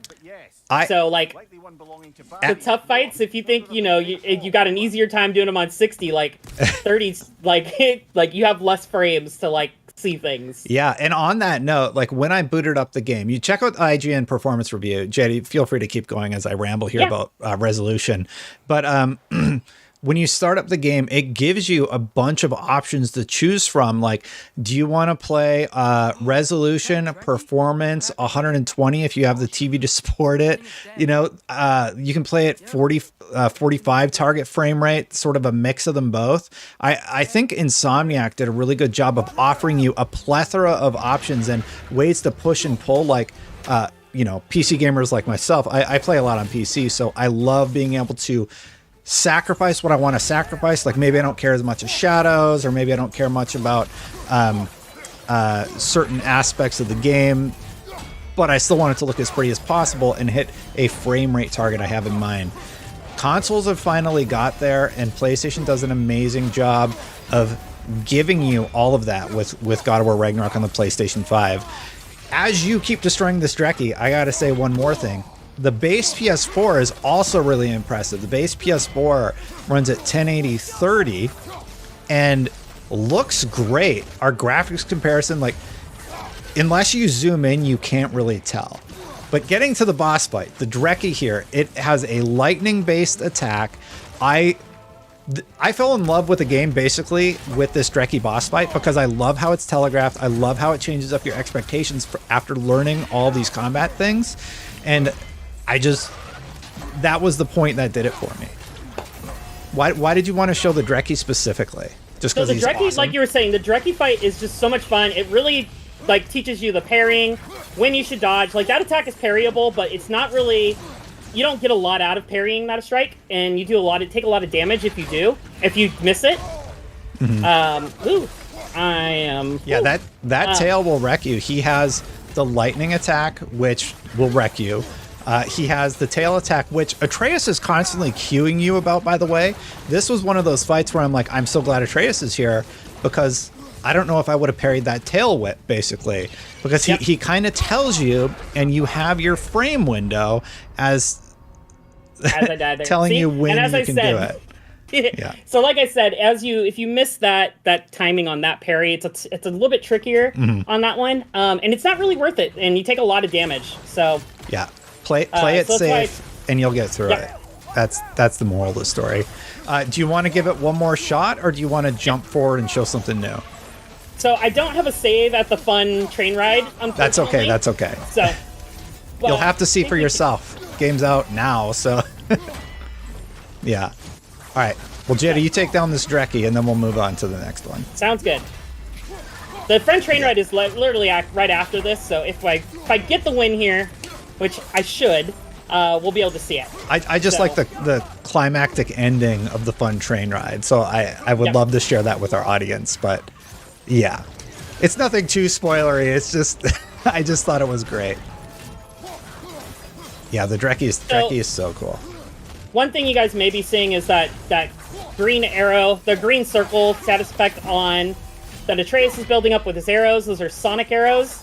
Those are really helpful for keeping enemies knocked into the air. If you can manage to get knockups, it will keep them hovering in stasis. The Dreki, unfortunately, is a little too heavy for that. That helped me so many times, but on those smaller enemies, if you hit it in a group, and let's say you've upgraded it, they'll all hover there, and they take extra stun damage if you put them in the wall. So that was definitely one of the enjoyable mechanics for Atreus, and that's why Jada and I are just like, do not sleep on Atreus. He was strong in the first game. He's even stronger in God of War Ragnarok, and I love how his combat works with Kratos to allow you to succeed in these fights. Yeah, you got him. You got your rage meter up all the way. Like, you can just pop that and finish him off if you want. Or just do it the old-fashioned way. Blades of Chaos are doing it for you. Got him. That's it. Boom.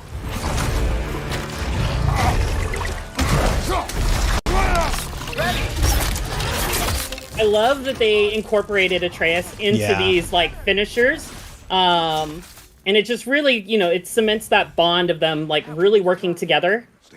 And the game also is using that continuous camera shot that they famously did with the first game, and a lot of people applauded them for that. So it's nice to see that returning, and the game still this is still very early. Like, how far is this in? Like 3 hours, 4 hours?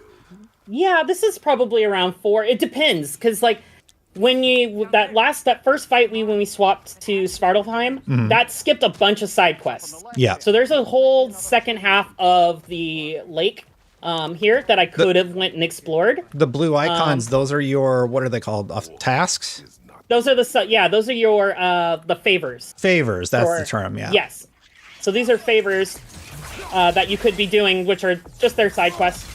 So these guys, are really frustrating for a lot of people, but if you use the blades and just kind of whip the ground, don't forget their nest. You just wipe through them pretty easily. Yeah.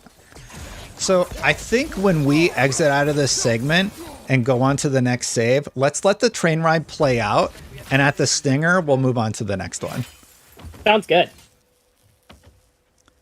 Yeah, so you've solved the puzzle of that area. You can come back here. There's other stuff, actually, that you can't collect right now. And the game consistently does that, right? Where it has you go back to an area and like, oh, I know that's a collectible up there. I have to go get it. And I was obsessed about that. So just to tell you right now, there's stuff you're just going to have to wait for and go back for later. Also, Atreus is totally trolling you during this. I had it the first time, and then he makes you move it. Yep. I did it the opposite this time just to see if he was trolling. Yeah. Because I literally did it the right way last time. It's just having fun with you. And so like he's just there, just whatever. So close. Just a little to the left. We're so close, just a little to the left. And then I'm like, I can clearly tell that the track is not lined up right now. I know. Yeah. This is so like just not parallel to the tracks when he has you turn it. Like, go to my left. Like, no, that's not right. I know that's not right, Atreus. Yeah. So this is one of the fun train rides, I call them, and the reason I think it's so fun is because it kind of subverts your expectations. And the game does that a few times really, really early on. And this is just one of the examples of it. Maybe you're looking for Tyr because we don't trust Odin, right? If you think about it, Thor could... Uh-oh.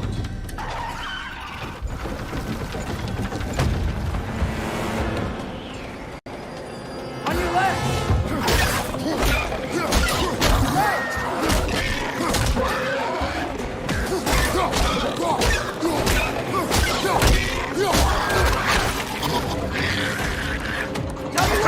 Look for a bridge and stop the train! Should be a leader of some sort! Bandit! The brake's stuck! Keep trying, little brother!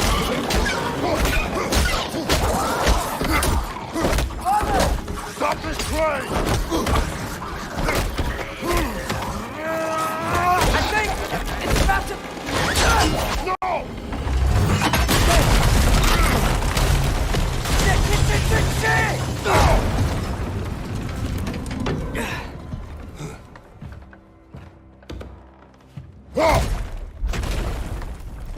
Get up!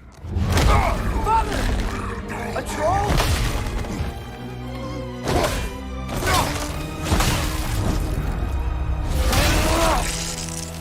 I love that. And I did too. Yeah. Go ahead. I do feel a little robbed. I was like, sweet, a troll fight. I've been wondering when we're gonna get. And then they give you one, and Kratos just does all the work for you. Yeah, Kratos is just like, no. This is the section, by the way, where I just got slaughtered. But anyway, we were going to jump forward anyway. So Jada's going to bring up another save right now, and we'll jump into that in just a few seconds. Okay, so we've jumped around again, and earlier we talked about the favors in the game. And Jada, what are we going to go do right now for the favors?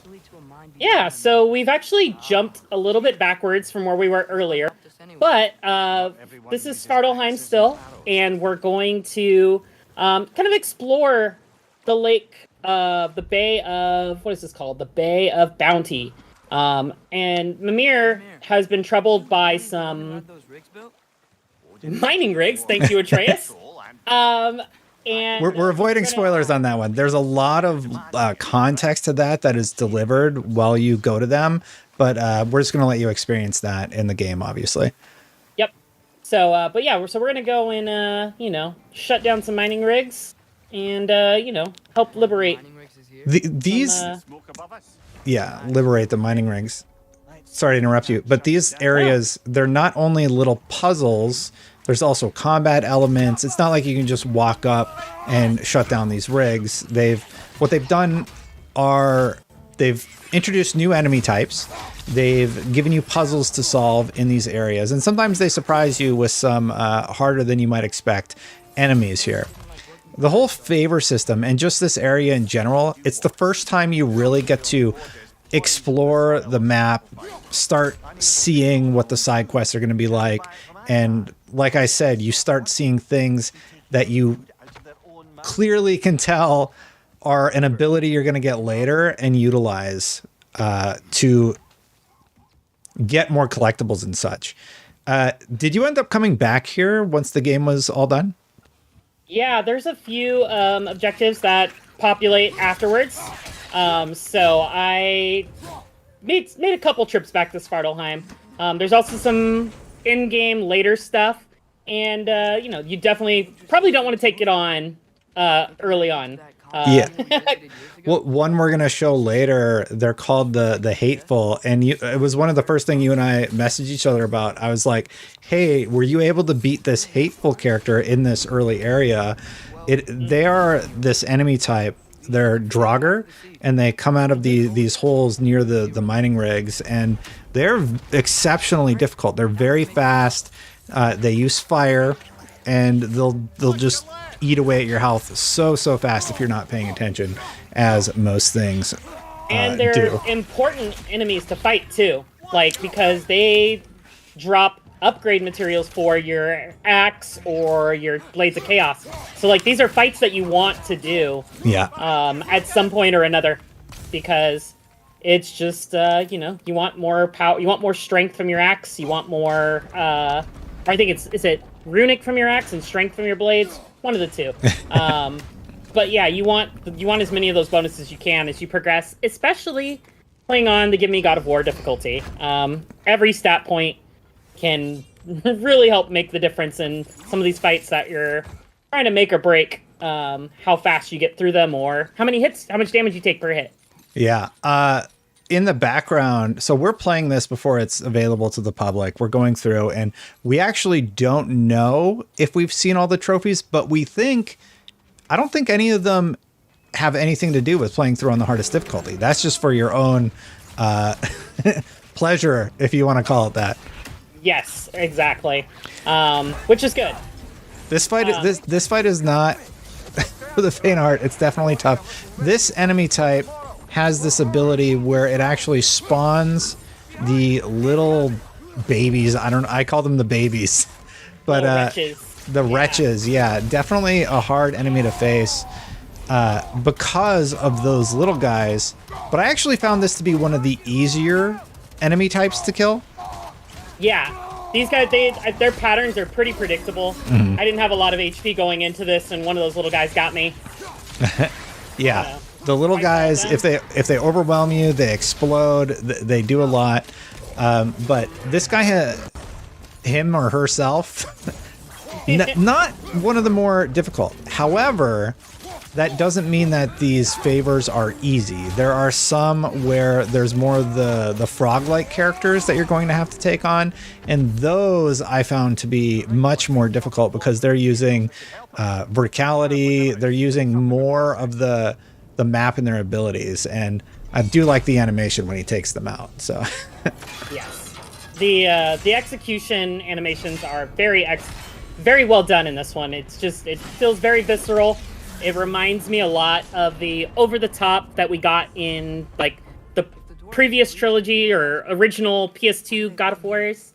Like it's really nice to see the callbacks, and it's kind of a theme that kind of continues along through this one, which is was very welcome for me. I very enjoyed it. Small things I'm just being reminded of as you're picking up health and the collectibles and such. I remember that when you actually pick up health things near a boss during an encounter, it will stun them.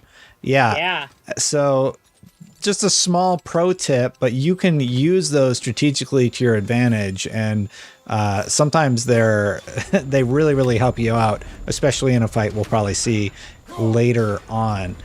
Yeah, so this is the first exploration area. You get to look around, you get to go to all the different islands. I did all the favors. They were very fun. Oh, yeah, this enemy type is interesting also. This is an enemy type, not really an enemy type, more like a collectible character, where you can't hit them directly on. You have to hit them from behind, and if you kill them, then you can go down there and get some valuable resources from them.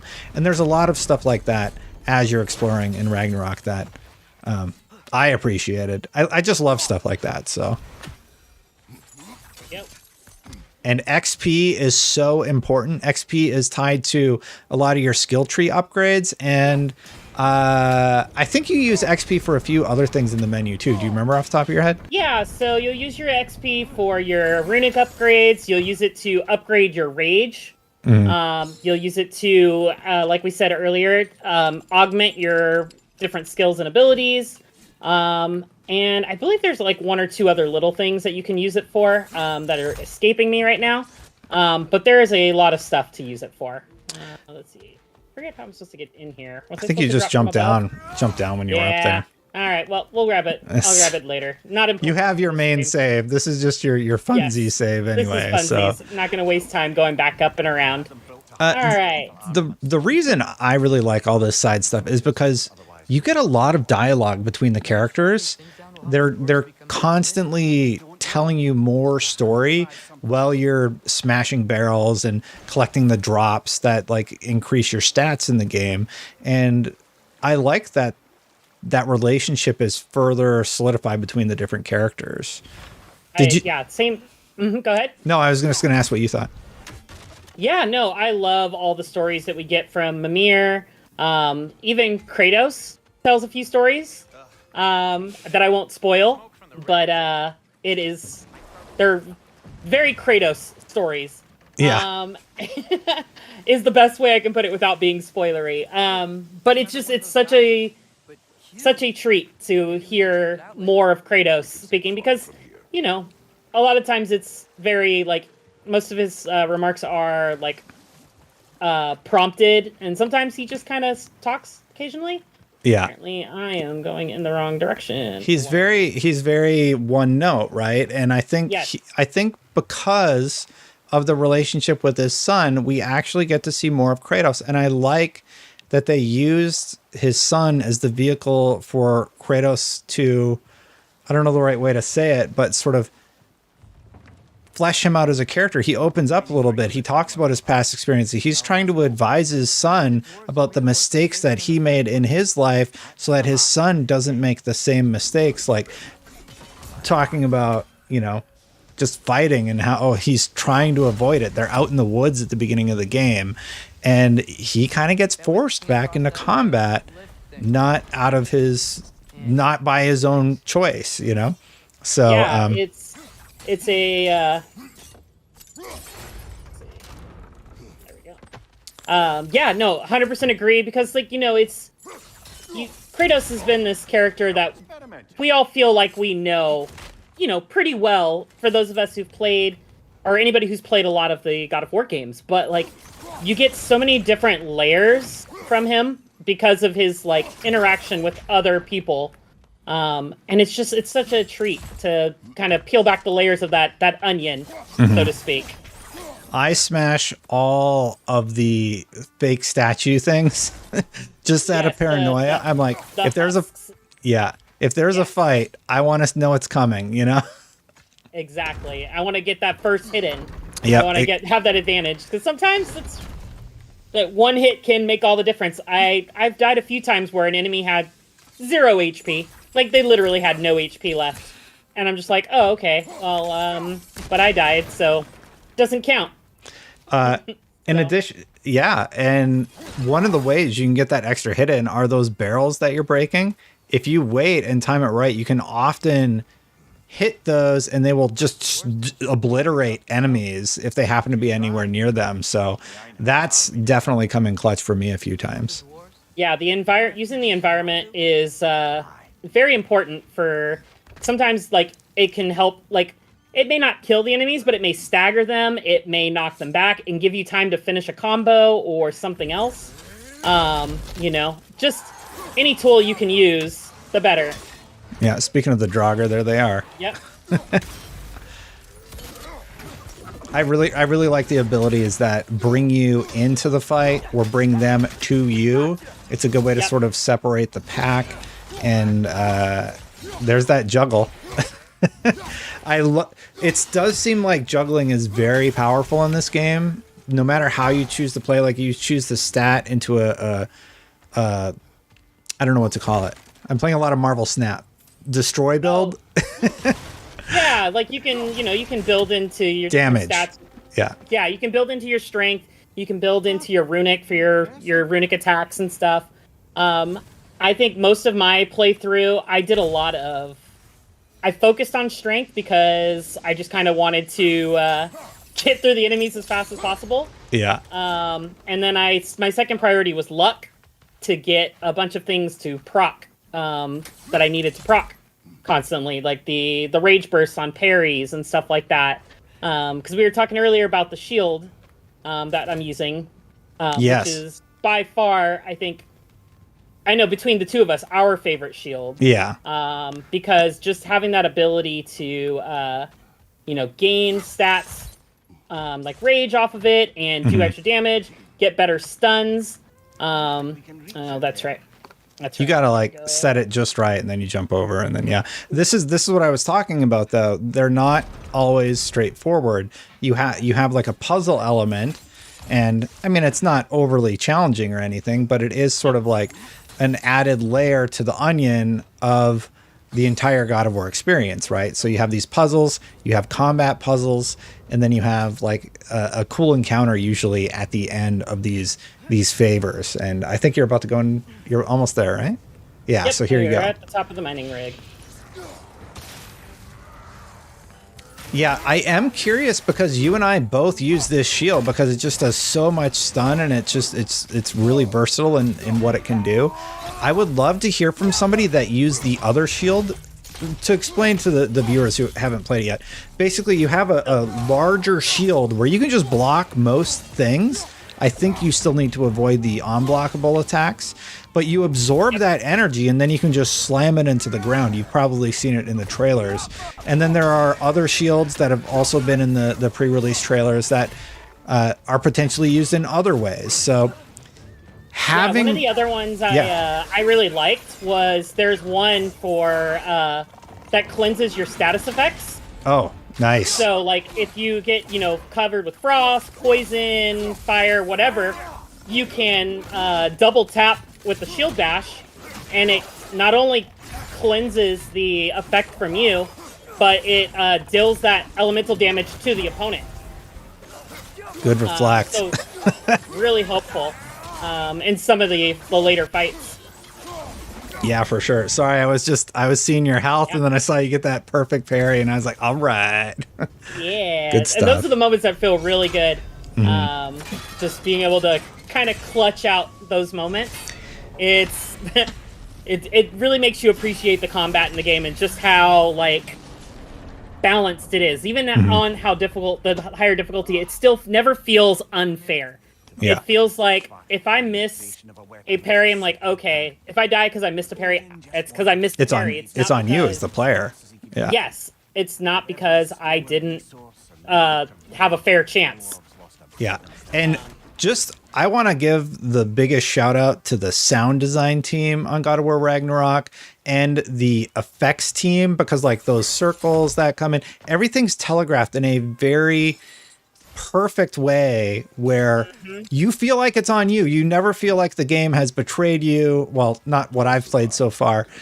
You never feel like you were misled or tricked or anything like that. It's just your skill. You have to get better to figure out how to solve the encounter puzzle, right? Yep. And yeah, in certain encounters, it's like certain moves are just more useful than others. Like I really like the Hyperion grapple or pull or whatever it's called, because that one like shoulder charges you into somebody and builds up a high amount of stun, and you can augment that with even more stun. So like you can just like shoulder charge somebody 3 or 4 times and build up their stun and then do the execute, which is a great way to, you know, remove one enemy from the combat.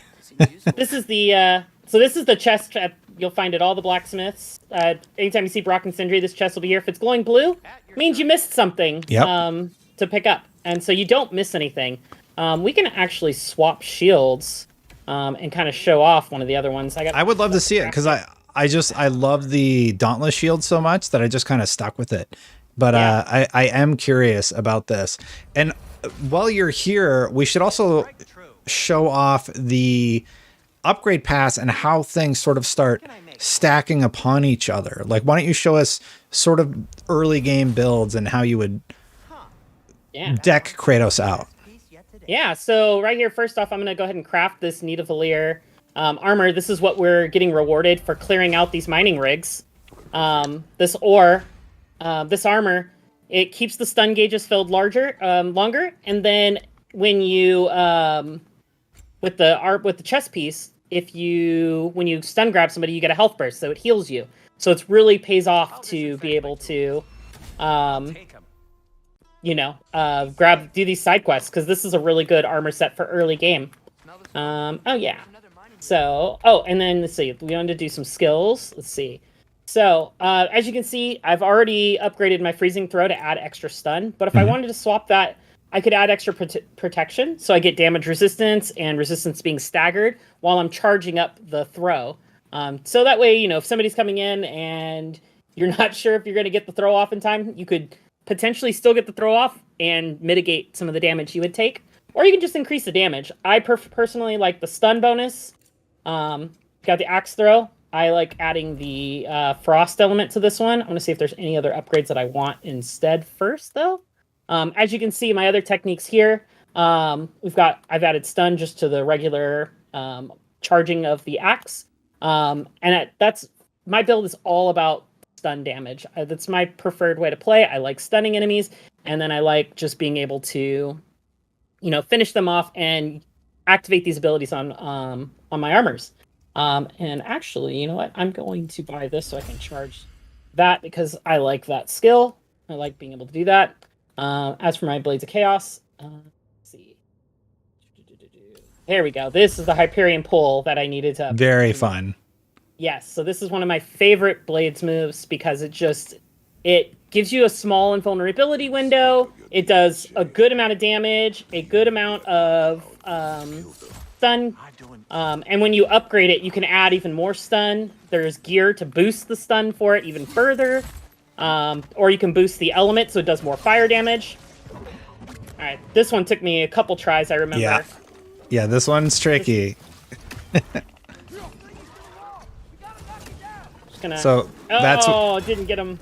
So that is sort of one of the elements we were talking about, though, where you can utilize the environmental explosive goodies to hurt your enemies. There's also that big rock there. I don't know if you can show that off while you're kicking butt here. But I love these rocks. These are great to take off a significant amount of health from your enemies, or just take them out straight up. That works also. Are there nightmares in this section in addition to these guys? Or is that later? I think there might be in this one, but I don't It might not. It might be in the next section where nightmares start to appear. Okay. Yeah, those were the little guys from the first game that shoot projectiles at you, and that's in addition to all of these characters. Yeah, let's see the new shield. Oh, there's nightmares right there. So, there you go. Ooh. You can, oof. You can utilize that other shield. It builds up power, and then you have to sort of detonate that power that's been built up and utilize that against your enemies. I did not know what happened there. The difficulty is no joke. Like, you get absolutely wrecked if you make a mistake and you just get caught in a bad pattern. You just reset and you start the encounter over. You know, that's just sort of how it is. The crazy thing there is, like, when you see an enemy that's stunned and you can grab them like that, usually you get like a minor invulnerability window. Mm-hmm. And so that's what I was trying to do there to give myself some breathing room. But apparently either the gauge ran out or it just didn't trigger because I think it might have been trying to climb me up here. Oh, yeah. And you know, I think it might have had some of that. Might have gotten in the way. Yeah, once those nightmares come into the scenario also, it gets really, really tricky because you're just getting hit with a lot of projectiles and you can't do too much about it except for get out of the way, like move back further so that you can reset the combat arena and just get a better perspective of how you're surrounded or where the enemies are coming from, and then go for it. I have to imagine you're also at a slight detriment because you're using a shield that you're not normally playing with. Yes. And yeah, and that's okay. Not going to help. There's Atreus. So I always say, even in the first game, don't sleep on Atreus because he just saved your butt. He jumped on that guy's back, he locked him up, and you're able to do your thing in the game. The gameplay is just so good. I can't emphasize how fun this is. I know we keep iterating that we're playing on the hardest difficulty, but the reason that is important is because it gives you a better appreciation of all the different combat mechanics that have been added or changed with this entry of the game, in my opinion.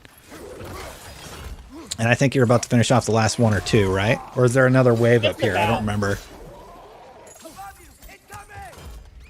Yeah, this one was challenging for me too. I definitely had a few resets. It was not...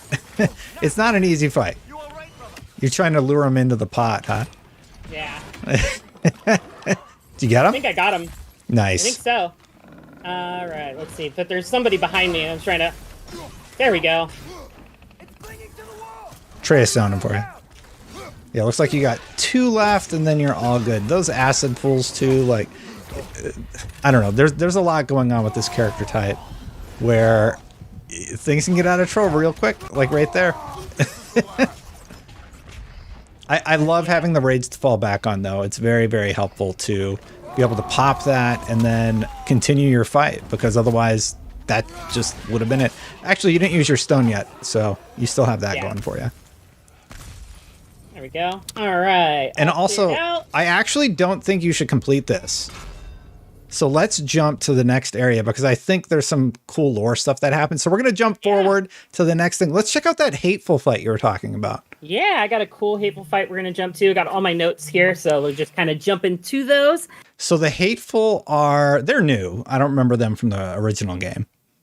I think it's the same kind of like Draugr type enemy that we've seen in the previous game, but they've been kind of elevated to a higher level. I think because you'll notice a lot of the attacks and stuff will be pretty much nothing new that you haven't seen in 2018, but they're a lot stronger than they were. This one was a little bit of a tricky fight. I'm hoping that I'll be able to take it down in one go. I love that you frosted up the axe before you even went in. Yes, it's one of those things you can kind of prep. Ooh, I timed that wrong. Nice. Yeah, so we've jumped forward to this hateful fight. This is what I referenced in my preview, where I said I got in a little bit of trouble by going off the beaten path. It was the hateful that I kept encountering, because these fights, they're really, really fun, but they're really, really challenging. You make like one mistake, you're going to be hurting. You make 2, you're done, and you're resetting that encounter. I would get stuck on these for like I don't know, half an hour before I figured him out. This one went a little smoother for me because you can kind of cheese him by getting up on that platform. But he brings in his buddies, so then you got to crowd control his buddies, and if they level up, the whole thing just goes nuts. You're doing a great job, though, Jada. So the big thing with this fight that kind of helps make it more manageable, you can get him in this corner. Yeah. It just makes it real easy to kind of build up that stun gauge. And then you get that huge chunk of health just knocked right off. And his parries, if you can usually get the first few, which is helpful. Oof. Yeah, and that speed move is very, very difficult to time right. I'm very excited. So after this, we're actually going to be, Damon, or our host, is going to be talking about combat with the combat leads. So I'm very interested to hear from them about a super nerdy thing, input latency. Good job spreading that boss, by the way, Jada. Yeah. Because I don't notice it as much in this game. I have noticed it in some other games on the PlayStation, and it's a nerdy thing that very few people notice except for me, I think. I do not notice it in God of War, so I'm curious what they've done to mitigate that. Yes, you can play at 120 frames, which will bring that down. Playing at 60 brings it down. I still don't know how Jada did it on 30, but yeah. Yeah, I think that's also helping me on the 60 run. I'm doing this much smoother. Yeah. But yeah, as you're playing through, keep an eye out for these barrels because they drop rewards. And they don't ever tell you, really, that these barrels are there, are a thing. Jada, you made that fight look easy. You know, I just do what I do. Yeah, you tore through that in like 2 minutes. I know. I like planned out all these segments on you. I'm like probably gonna die a couple times. That'll fill up the schedule a little bit. But, or I'll just rock it. I'll rock it. Well, what do you want to jump to next? Those fights are really good. There's one in the boating area. Also, don't miss that. And then there's this one in the mines, which you'll explore later. Do you want to do the elves? Do you want to do the elves next? Yeah, we can jump to the elves. Let's do that. And while Jada's loading that up, I just want to call out that every area that we've jumped to has a unique color palette.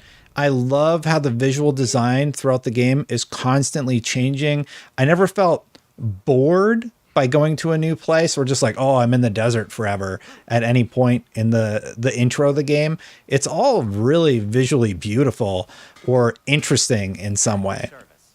You know, one of my favorite things also is you're going to see so many areas that you saw in 2018, but they're so different now. Like even Alfheim here, oops, I can just saw all. It's such a treat to be like, oh, I remember this area last time I came through here. But it's so different now. Yeah. As you'll notice in this next area, most people will remember, like, this is when you came to Alfheim last time, you were just kind of boating around on the water until you got to the temple. We're in the temple right now. Yeah. And so... and it's different. It's a little different. This fight's great. And it's different because of what happened in the previous game. They teased as much in the original game saying, you know, you made a mistake by picking the side that you picked. And I like that because you get to see the effects of that intervention in a fight that really wasn't one you wanted to be a part of, but you picked a side at the end of the day, right? And I think they really focused these fights around parrying. Maybe that's why I like this section so much. But this entire level, it's no joke. It's one of the harder parts of the game, especially when you go to that center area and they introduce I call them wizards. I don't know what they're actually called, but they use more mystical abilities in a middle section of this level design. And it gets really challenging because you have to like detonate these bombs that are chasing you and watch out for bombs that hit the ground while you're attacking these sword bearing characters. And that blue icon that keeps coming up, that says, hey, you can't do damage to this character because you need to use your double tap of the parry to smash their shield break, and then you can, continue the fight.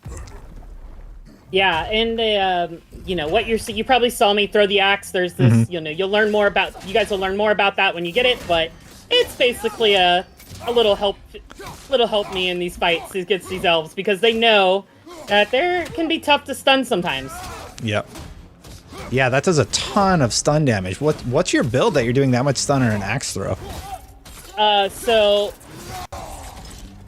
we can pull it open real quick. Let's see. So I think at this point I've pretty much upgraded a bunch of skills. So you see stun there, stun there. These ones are adding elemental. And then if we go into my armor, again we have that Nidavellir armor that we built last time.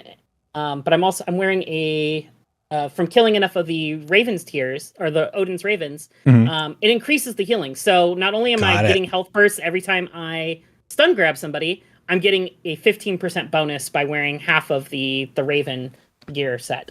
Got it. So. Yeah, and I think you're vastly approaching the area I was talking about where things start getting a little bit tricky.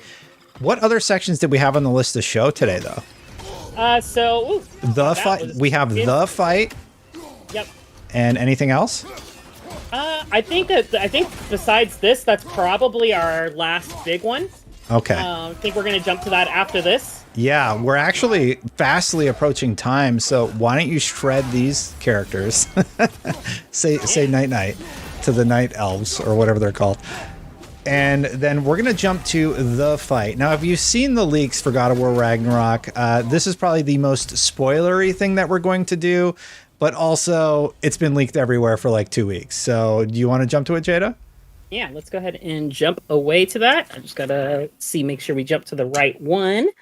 And let's see, we're jumping into the cutscene, right? We're going to show it all? Show all the... We're gonna come right back after the super spoilery part, but on the good part. So editing magic.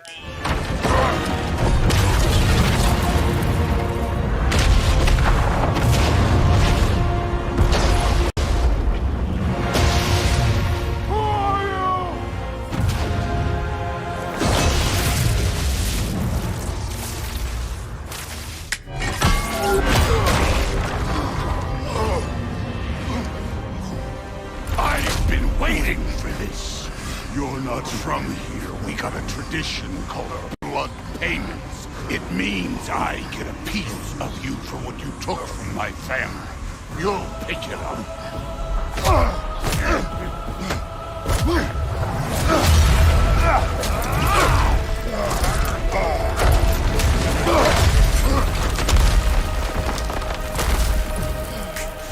That was for Baldur.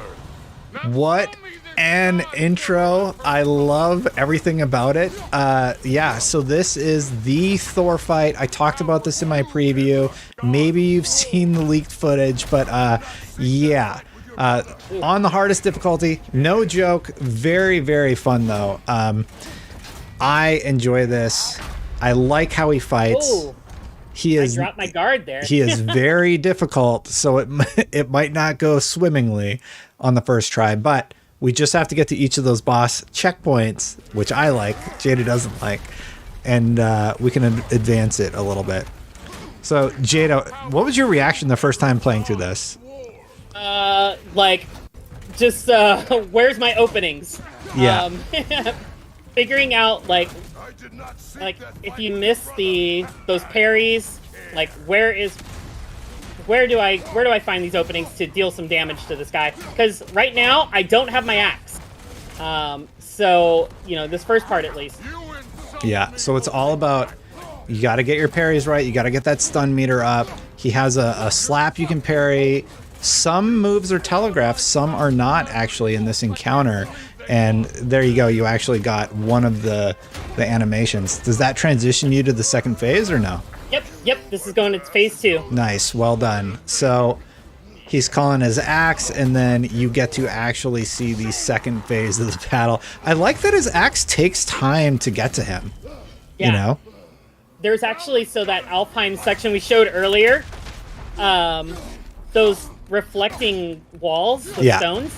I actually at one point just left my axe there and just let it endlessly reflect. And it didn't come back until I got to a shop and was upgrading something. That's funny. So Thor grabbed Jade at one point, and she actually hit the L1 timing on that. That's not easy to do. I think I've only done it like twice, so props for doing that in this type of environment. And yeah, Thor gets a little tougher as you get further into the battle, but yeah, I don't know. It feels a little like he's holding back in this encounter. I don't know. But yeah, so we're in phase 2 now, and we get to see how it continues from here. So this is kind of like your first like real like boss fight of using the environment, which is really helpful in this section. Yeah, we saw the stones earlier on. See if we can lure him over here. Oh yeah, I used all of these. No, you got him. Yeah, he dashed in. I didn't think he was gonna dash in. I think it's free. I think if you get it, like, he will aggro on you, and then you kind of get the damage. No, I've actually missed a few times. There's been a couple times where I've done this fight, and he like dashes away, like right as I did it. Yeah. And I'm just like, oh. He's a lot like Baldur in some of his mechanics, but definitely his own. He's his own thing, right? He's got Mjolnir. He's got these cool burly slaps that he does. I really, really like this fight so much. Oh. So, I love the use of Mjolnir and that, because it's just like you've got to use it at least once in a game with Thor, like the back hit, just matching like crazy. Oh, and yeah. All right, well, we'll just reset really quick. Wait. Yep. I say when we're done. That is so good. It's such a great psych out. Like we were talking earlier about subverting expectations. Yeah. And like that is one of the big ones. Yeah, I love that. I love that they pulled the "you failed" thing perfectly. Oh man, I almost feel like we shouldn't have shown that, but I forgot that part was there until it just happened. I'm like, yeah. No. I mean, it's been out there for like That's true. 2 weeks now because somebody leaked it. Thanks a lot. God. And I like his attitude. His attitude is just, it's very arrogant. He's clearly, I don't know if threatened is, he doesn't seem threatened at all by Kratos. He's trying to get Kratos to be Kratos, be the god of war. And that's the whole point of the battle. There's that stun trigger with the health stone. And now we are on the third phase? Yeah, we're going on to the second to last phase, I believe. I think this is the end. I don't know. I'll know in about a second. It's the last arena. But I think there's 2 parts to this arena. Got it. This happens, by the way, the first 2 hours of the game? This fight is very early. Yeah. Yep. And I loved reading the comments. The commenters are all wrong. They all thought things happened in this fight that do not happen. And I like that. I think we will cut it before the ending, just so you can see what happens for yourself. Yeah. But yeah. Yeah, you're doing great, Jada. I definitely would have had a few resets, and I did the first time I played through it. So I'm very impressed. I hope the viewers are also. Just it's a lot of like I said, this is now like, yes, it's still early, so it's a little tough, but the fact that I kind of know what to expect because I've encountered tougher things later on. Oh yeah. Like I know the timing. Yeah, so you go back and you're like, I think I feel pretty confident. Oh, those L1 hits! I can't believe you're hitting them. What was I gonna say? Yeah, I think one of the things that I'll put on the questions, because spoiler warnings, we're actually recording this before the interviews happen. I want to ask them, the Thor design. Was there any sort of worry about the Avengers Thor? And because Thor's been really popular in recent years, and they just went with their own look, their own characterization of Thor from Norse mythology, and I really like what they did with him. Like, probably one of my favorite enemies in the game thus far. Oh, better pop it, Jada. I wonder if that's intentional. The damage? Yeah, the damage, because the whole point is he wants you to do this, right? He wants to see the God of War. Oh, it's so scary every time he jumps in at you. And there was that stun, and there's the significant chunk of health. And I think you are set up for a W.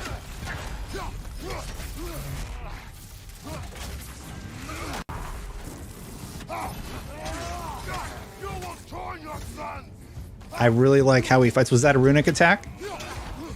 Nope, just a charged triangle. Nice. Ooh. Ooh. That could be bad. There we go. Nice. All right, so this is the final part. So yeah, I will cut it before spoilers.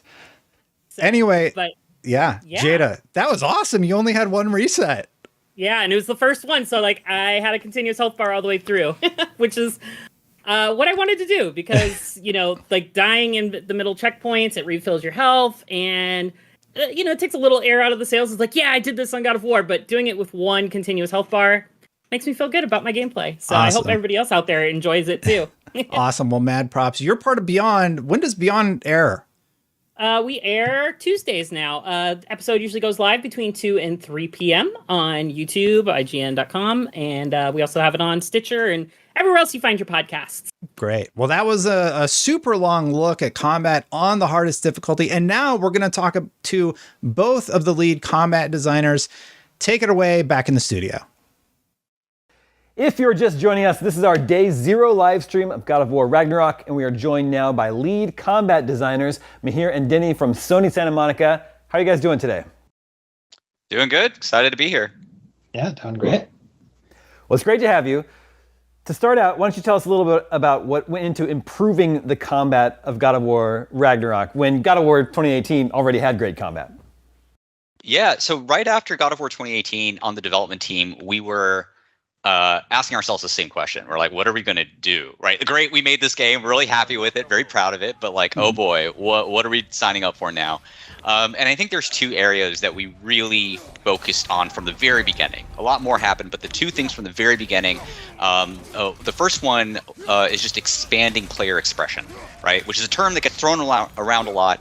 And I think for us, we really take that to heart, in meaning we want to expand player choice and kind of have more in the game that you can engage with, right? We're not planning on just like throwing out the combat and like doing something new. It's like, no, let's build upon what we have. Let's kind of showcase the things in combat a little bit more that maybe, you, as a player, you only would engage in like 10% of the system. Let's try to increase that number. Let's try to pull you into more things, put a little of yourself into that combat as you play. And I mean, we built upon that, and without going into spoiler territory, we're excited to see how players, experiment with all they have. And then Denny, you can probably answer the second one. Yeah, also just to tie into that, right? Like the other end of player expression is just giving you the room to express yourself from the other side, which is the enemies that are attacking you, right? So this time around, we put a lot of emphasis on just making sure that there was enough variety in all the activities that you're doing, right? Whether it be the amount of enemy types that you're fighting, the amount of like different bosses, mini bosses that you're fighting, and also down to like even just the encounter types, right? The arenas that you're fighting in. So a big push this time around was we wanted to make sure that there's a lot of basically like every time you enter a combat space, right, you should ideally feel like there's something new about it. There's something that you need to figure out. Something that is just fresh. So like we added a lot more verticality into the spaces, right? There's spaces where you can grapple with your chain blades, jump and then like smash an enemy in the face downward, which wasn't something that you could do on God of War 2018. And then also just to build on that's just another tool in our arsenal, right? We also have arenas that are similar to God of War 2018, where it's a bit more like a classic like flat space arena where you're fighting more just like basic types of enemies. We might have arenas that are much more claustrophobic, where you might be fighting like a larger enemy we might have like huge open arenas where you're fighting swarms of enemies. It all goes toward just making sure that at every step of the way, you're always feeling like there's something new, there's something surprising. And all of these different challenges that we throw at you, it's all about really like, how do we really encourage the player to make full use of their arsenal? Like Mihir was saying, there's a lot of player expression that we try to build on, but really from the encounter side, like the encounter design, we're really trying to push that by making sure that there's always a place to shine for every part of your combat, right? You might have an encounter where enemies are swarming and you want to use your chain blades to be like smashing them all at the same time, or there might be another encounter where you're fighting like a fiery enemy, and then you might want to use your frost to frost them up to get the advantage. It's really like we want to make sure that from all aspects, we're trying our best to just keep the player, on their toes, always experiencing something new, and always just enjoying themselves, discovering new things about both themselves as players and also just the game in general. It's pretty. I've played a lot of Ragnarok already, just FYI, and it's pretty common for you to just be surrounded by enemies on all sides. One of the cues you have to give feedback to the player is Mimir. Mimir will, say "behind your brother" or whatever. When you were designing the combat, did you find that was almost necessary for the player? Because I feel like the camera's maybe a little bit closer to your character than in some other action games. Was that like necessary to provide that feedback for the player? Yeah, I think this is, we're building on the cameras that we had in God of War 2018, and it was so integral to the new direction of the franchise that I think in trying to figure this all out, one of the most important things about God of War as a combat system is feeling confident in your tools, right? So when we say that, we need players to kind of be comfortable in their surroundings, and that's how they can engage in more offensive behavior, right? Like, we want you to dive in, we want you to play with your, we say play with your food, and I think adapting to that with the closer camera requires more opportunities for inputs. So as you said, Mimir saying things, we have the UI indicators on screen to let you know, but there's a lot of work that actually goes into the enemy AI as well to kind of position in a way that is kind of predictable. Like, there's something that happens in players that they don't know what's going on, but kind of they have a mental map in their head of what might be happening. And part of the fun of God of War combat is once when you're confident in your mental map, and it's like, I got these tools, this is how I want to execute my plan, I'm going to go for it, and hopefully do something that's exciting and, worthy of Kratos as the God of War.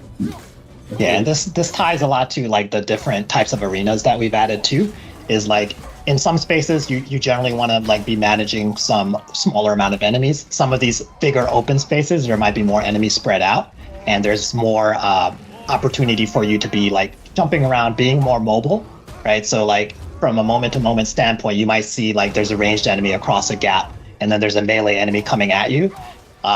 Perfectly valid decision would be to just grapple across the gap, leave that melee enemy behind, and the dispatch of the ranged person before you turn around, right? There's a little bit more decision making in terms of like, I could decide to just keep running, being mobile, trying to dispatch enemies like really quickly, or I could stand my ground, deal with like making sure that I know where every enemy is, and just kind of like weather the storm like that. It's all about really like how you want to play as a player, and also all the different encounters really like encourage these different styles, and there's some cases where you might want to use one style over the other. So you have a spread of difficulty levels from Give Me a Story on the easier side all the way up to Give Me God of War for players who are really looking for a challenge. Do you have to factor in input latency to the combat design, especially on the harder difficulties? So when we kind of look at our difficulties, the way that we think about it is that they're serving different player types, right? And so at the highest end of the spectrum with Give Me God of War, what we're aiming to do is kind of punish mistakes, but reward opportunities and mastery of the system. And even at the level of, let's say, Give Me a Story on the other side, it's really about like, how can we get players to enjoy combat even if they don't come here for the combat, right? Like, maybe that might not be the driving factor.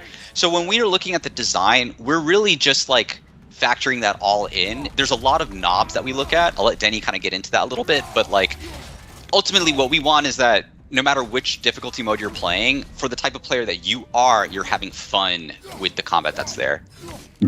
Yeah, and based on difficulty, right, there's a lot of different adjustments that happen behind the scenes that makes it so that it's either easier or harder to manage crowds. Like, for example, give me God of War, hardest difficulty, enemies will generally attack you very aggressively, because on that difficulty, we expect you as a player to be able to use your tools to alleviate that, right? Whereas on some of the easier difficulties, enemies might take it a little bit easier. It's not, maybe like less enemies will be attacking you at the same time. And also just like to touch upon like the player expression standpoint, based on what you want to do as a player, you could be basically like changing up the way you play. Like, for example, the two different shields that we have. There's more shields, but the two that we're talking about is the Stonewall shield and the Dauntless shield. If you're the type of player that loves that Twitch gameplay, use the Dauntless shield, do a parry at the very last moment, and you can kind of like go to town, stun an enemy, and dispatch them really quickly. Whereas if you're the type of player that maybe doesn't enjoy as much of like the reflexive aspect of the game, you can equip that Stonewall shield, be more like a tank, just be like, you know, take it slower, be more of like a methodical type of player. It's really about trying to embrace like all the different types of players and making sure that players of all different play styles, players of all different skill levels are enjoying themselves. And that's why we have we added the fifth difficulty level, which is Give Me Grace, which is between Give Me Balance and Give Me Story, because on God of War 2018, we saw that for some people, right, Give Me Balance was a little bit too hard, but also Give Me Story didn't challenge them enough. So we want to make sure that no matter what your skill level is, there's always a difficulty level for you. And we want to make sure that no matter what difficulty level you're choosing, you ideally are enjoying the combat for the same reasons that like Mihir and I enjoy the combat, right? It's not enough to just make the game easy and just let you like breeze through it. It's more about like making sure that no matter what difficulty you're on, you're appreciating all the different the different options that we gave you. You still have the ability to express yourself, whether you're on Give Me God of War or Give Me Story. Interesting. So we spoke with Bruno Velasquez from the animation team, who said you work closely to ensure animation timing syncs up with combat timing. Could you tell us a bit more about how that collaboration works? Oh yeah, absolutely. It's definitely the bread and butter of combat is both the design and the animation and some of the other gameplay teams like engineering. But yeah, combat designers work super closely with animators. In fact, at the studio, you know, we would be at each other's desks, collaborating, finding resources, acting things out. But we've had to adapt during God of War Ragnarok to, you know, a development cycle where we're working from home for many years on this project with everything going on in the world. And so trying to retain that relationship, I think, is at the core, right? Having designers get on a call with an animator, look at something in game, adjust something back and forth. The feel of God of War combat really, you know, lies on this partnership of these teams. Yeah, definitely was a new challenge we had to adapt to in a remote environment, and I think you know, we're happy with where it ended up. Yeah, and I think one really important thing from a design side is just that the design can be driven from anywhere, right? So when we're working with animation, right, oftentimes we'll have, as combat designers, you know, we're frame nerds. We would be like, oh, we want this attack to be like 25 telegraphs before it hit, 25 frames of telegraph before it hits you or whatever. But also sometimes we'll just see like animators will animate something and we'll be like, that just looks amazing. We're going to find a way to make that work in the combat. And sometimes that's the way it goes, right? And this can happen from any department. We might see some amazing VFX, some audio or whatever. And we try to incorporate all those aspects and make it work from a combat standpoint, right? And there's a lot of, you know, minutia that goes into like the frame timings and everything about the combat. But really, I think it's all about just all the different departments coming together as a whole to really, like, you know, nail this experience, both from a visual standpoint, audio standpoint, gameplay tuning standpoint. What, if any, inspiration did you take from the older God of War games, pre-2018, or even other video games out there? Yeah, I think we want to respect the history and legacy of the franchise. I mean, we're fans of the games we make, right? And even amongst ourselves, we're constantly having that discussion. So one of the things in this game that was a different change from God of War 2018 is that you know, almost from the beginning, you have the Blades of Chaos. And just bringing that back as a central part of Kratos' character from close to the beginning of the game was something that we were like, you know, we can use this to kind of celebrate some of the franchise. And so we've done a whole new pass on what we call the stun grabs or the R3 animations. that you can do in the game, and you'll see some of like classic Kratos, blades animations come back out again. We kept them short and punchy and kind of exciting in the heat of combat. But I think like it's both a celebration of the character as well as taking the character of Kratos through this whole journey and setting up, like where is he now, right? And one thing we always like to talk about is, Kratos was a Spartan general. I mean, apart from just strength, he's also kind of a tactical genius, right? Like he's been in so many fights throughout his life, he's been in so many different scenarios, that I think we try to embrace that in this game in a way that was really exciting to do for fans of the franchise leading up to now, newcomers alike. Hopefully, people play this game, they're like, I want to know more about this character. Maybe I didn't know about this character, but something's interesting. He's got a style, he's got this legacy, and we definitely really try to respect that. Denny, anything from the older games that you brought to the table? So mostly a lot of what Mihir said, right? We definitely, since we wanted to build upon the foundation of God of War 2018, right? On God of War 2018, we spent a lot of time just figuring out what the game was, right? Because it was a huge reinvention. We had to figure out the new closer camera. We had to figure out a lot of things that were charting like very new ground. Whereas this game, we have this foundation already available. And really, it was about like, how do we take this to the next level, and how do we really build upon the strengths, patch the weaknesses, and really deliver basically what would be just like the next evolution of basically this new style of God of War, right? And I think really it was really fun to work on, because as designers, right, it gives us a lot of freedom to just really try a lot of different things and just see what resonates. And I think as a result, there's just a lot of like little adjustments that have been made to combat, to basically every part of the game that hopefully will make it feel like even more of a complete experience than God of War 2018. Like 2018, there's a lot of fun, finishing kill animations. Do you each have a personal favorite? Oh man, I've seen so many of them. Like I said earlier, I actually really like the new blades finishers that we have in this game. On God of War 2018, we weren't able to kind of show players a lot of these finishers with the blades, and I think this time kind of revisiting some of them, especially some like we have an internal name for it, but I don't know what the actual name we would say. But basically, anytime he gets to pull the chains out, grab an enemy, throw them into the air, slam them down. Some of these classic callbacks, but with a twist. I think anytime we're able to do that, it's just like, I don't know, when people on the development team are giddy seeing something, that's kind of like a good sign. Like when someone in the studio is like, oh my god, I saw that looked awesome, you're like, okay, like this is probably gonna land pretty well. Yeah, I gotta echo that same sentiment. Is just the new weapon-based kills, right? Like when Kratos takes out the blades and then you press R3 and he like wraps the blades around and like decapitates them all. I think all that stuff where we didn't really do as much of that on the last game is just, I think it's really fresh to see. It's just really satisfying. I agree with that. Very satisfying. Mihir, Denny, thank you so much for joining us. That is all the God of War Ragnarok we have time for today. I want to thank our friends from Sony Santa Monica for stopping by to chat, and thank you all for watching. For more on all things God of War, stick with us right here at IGN.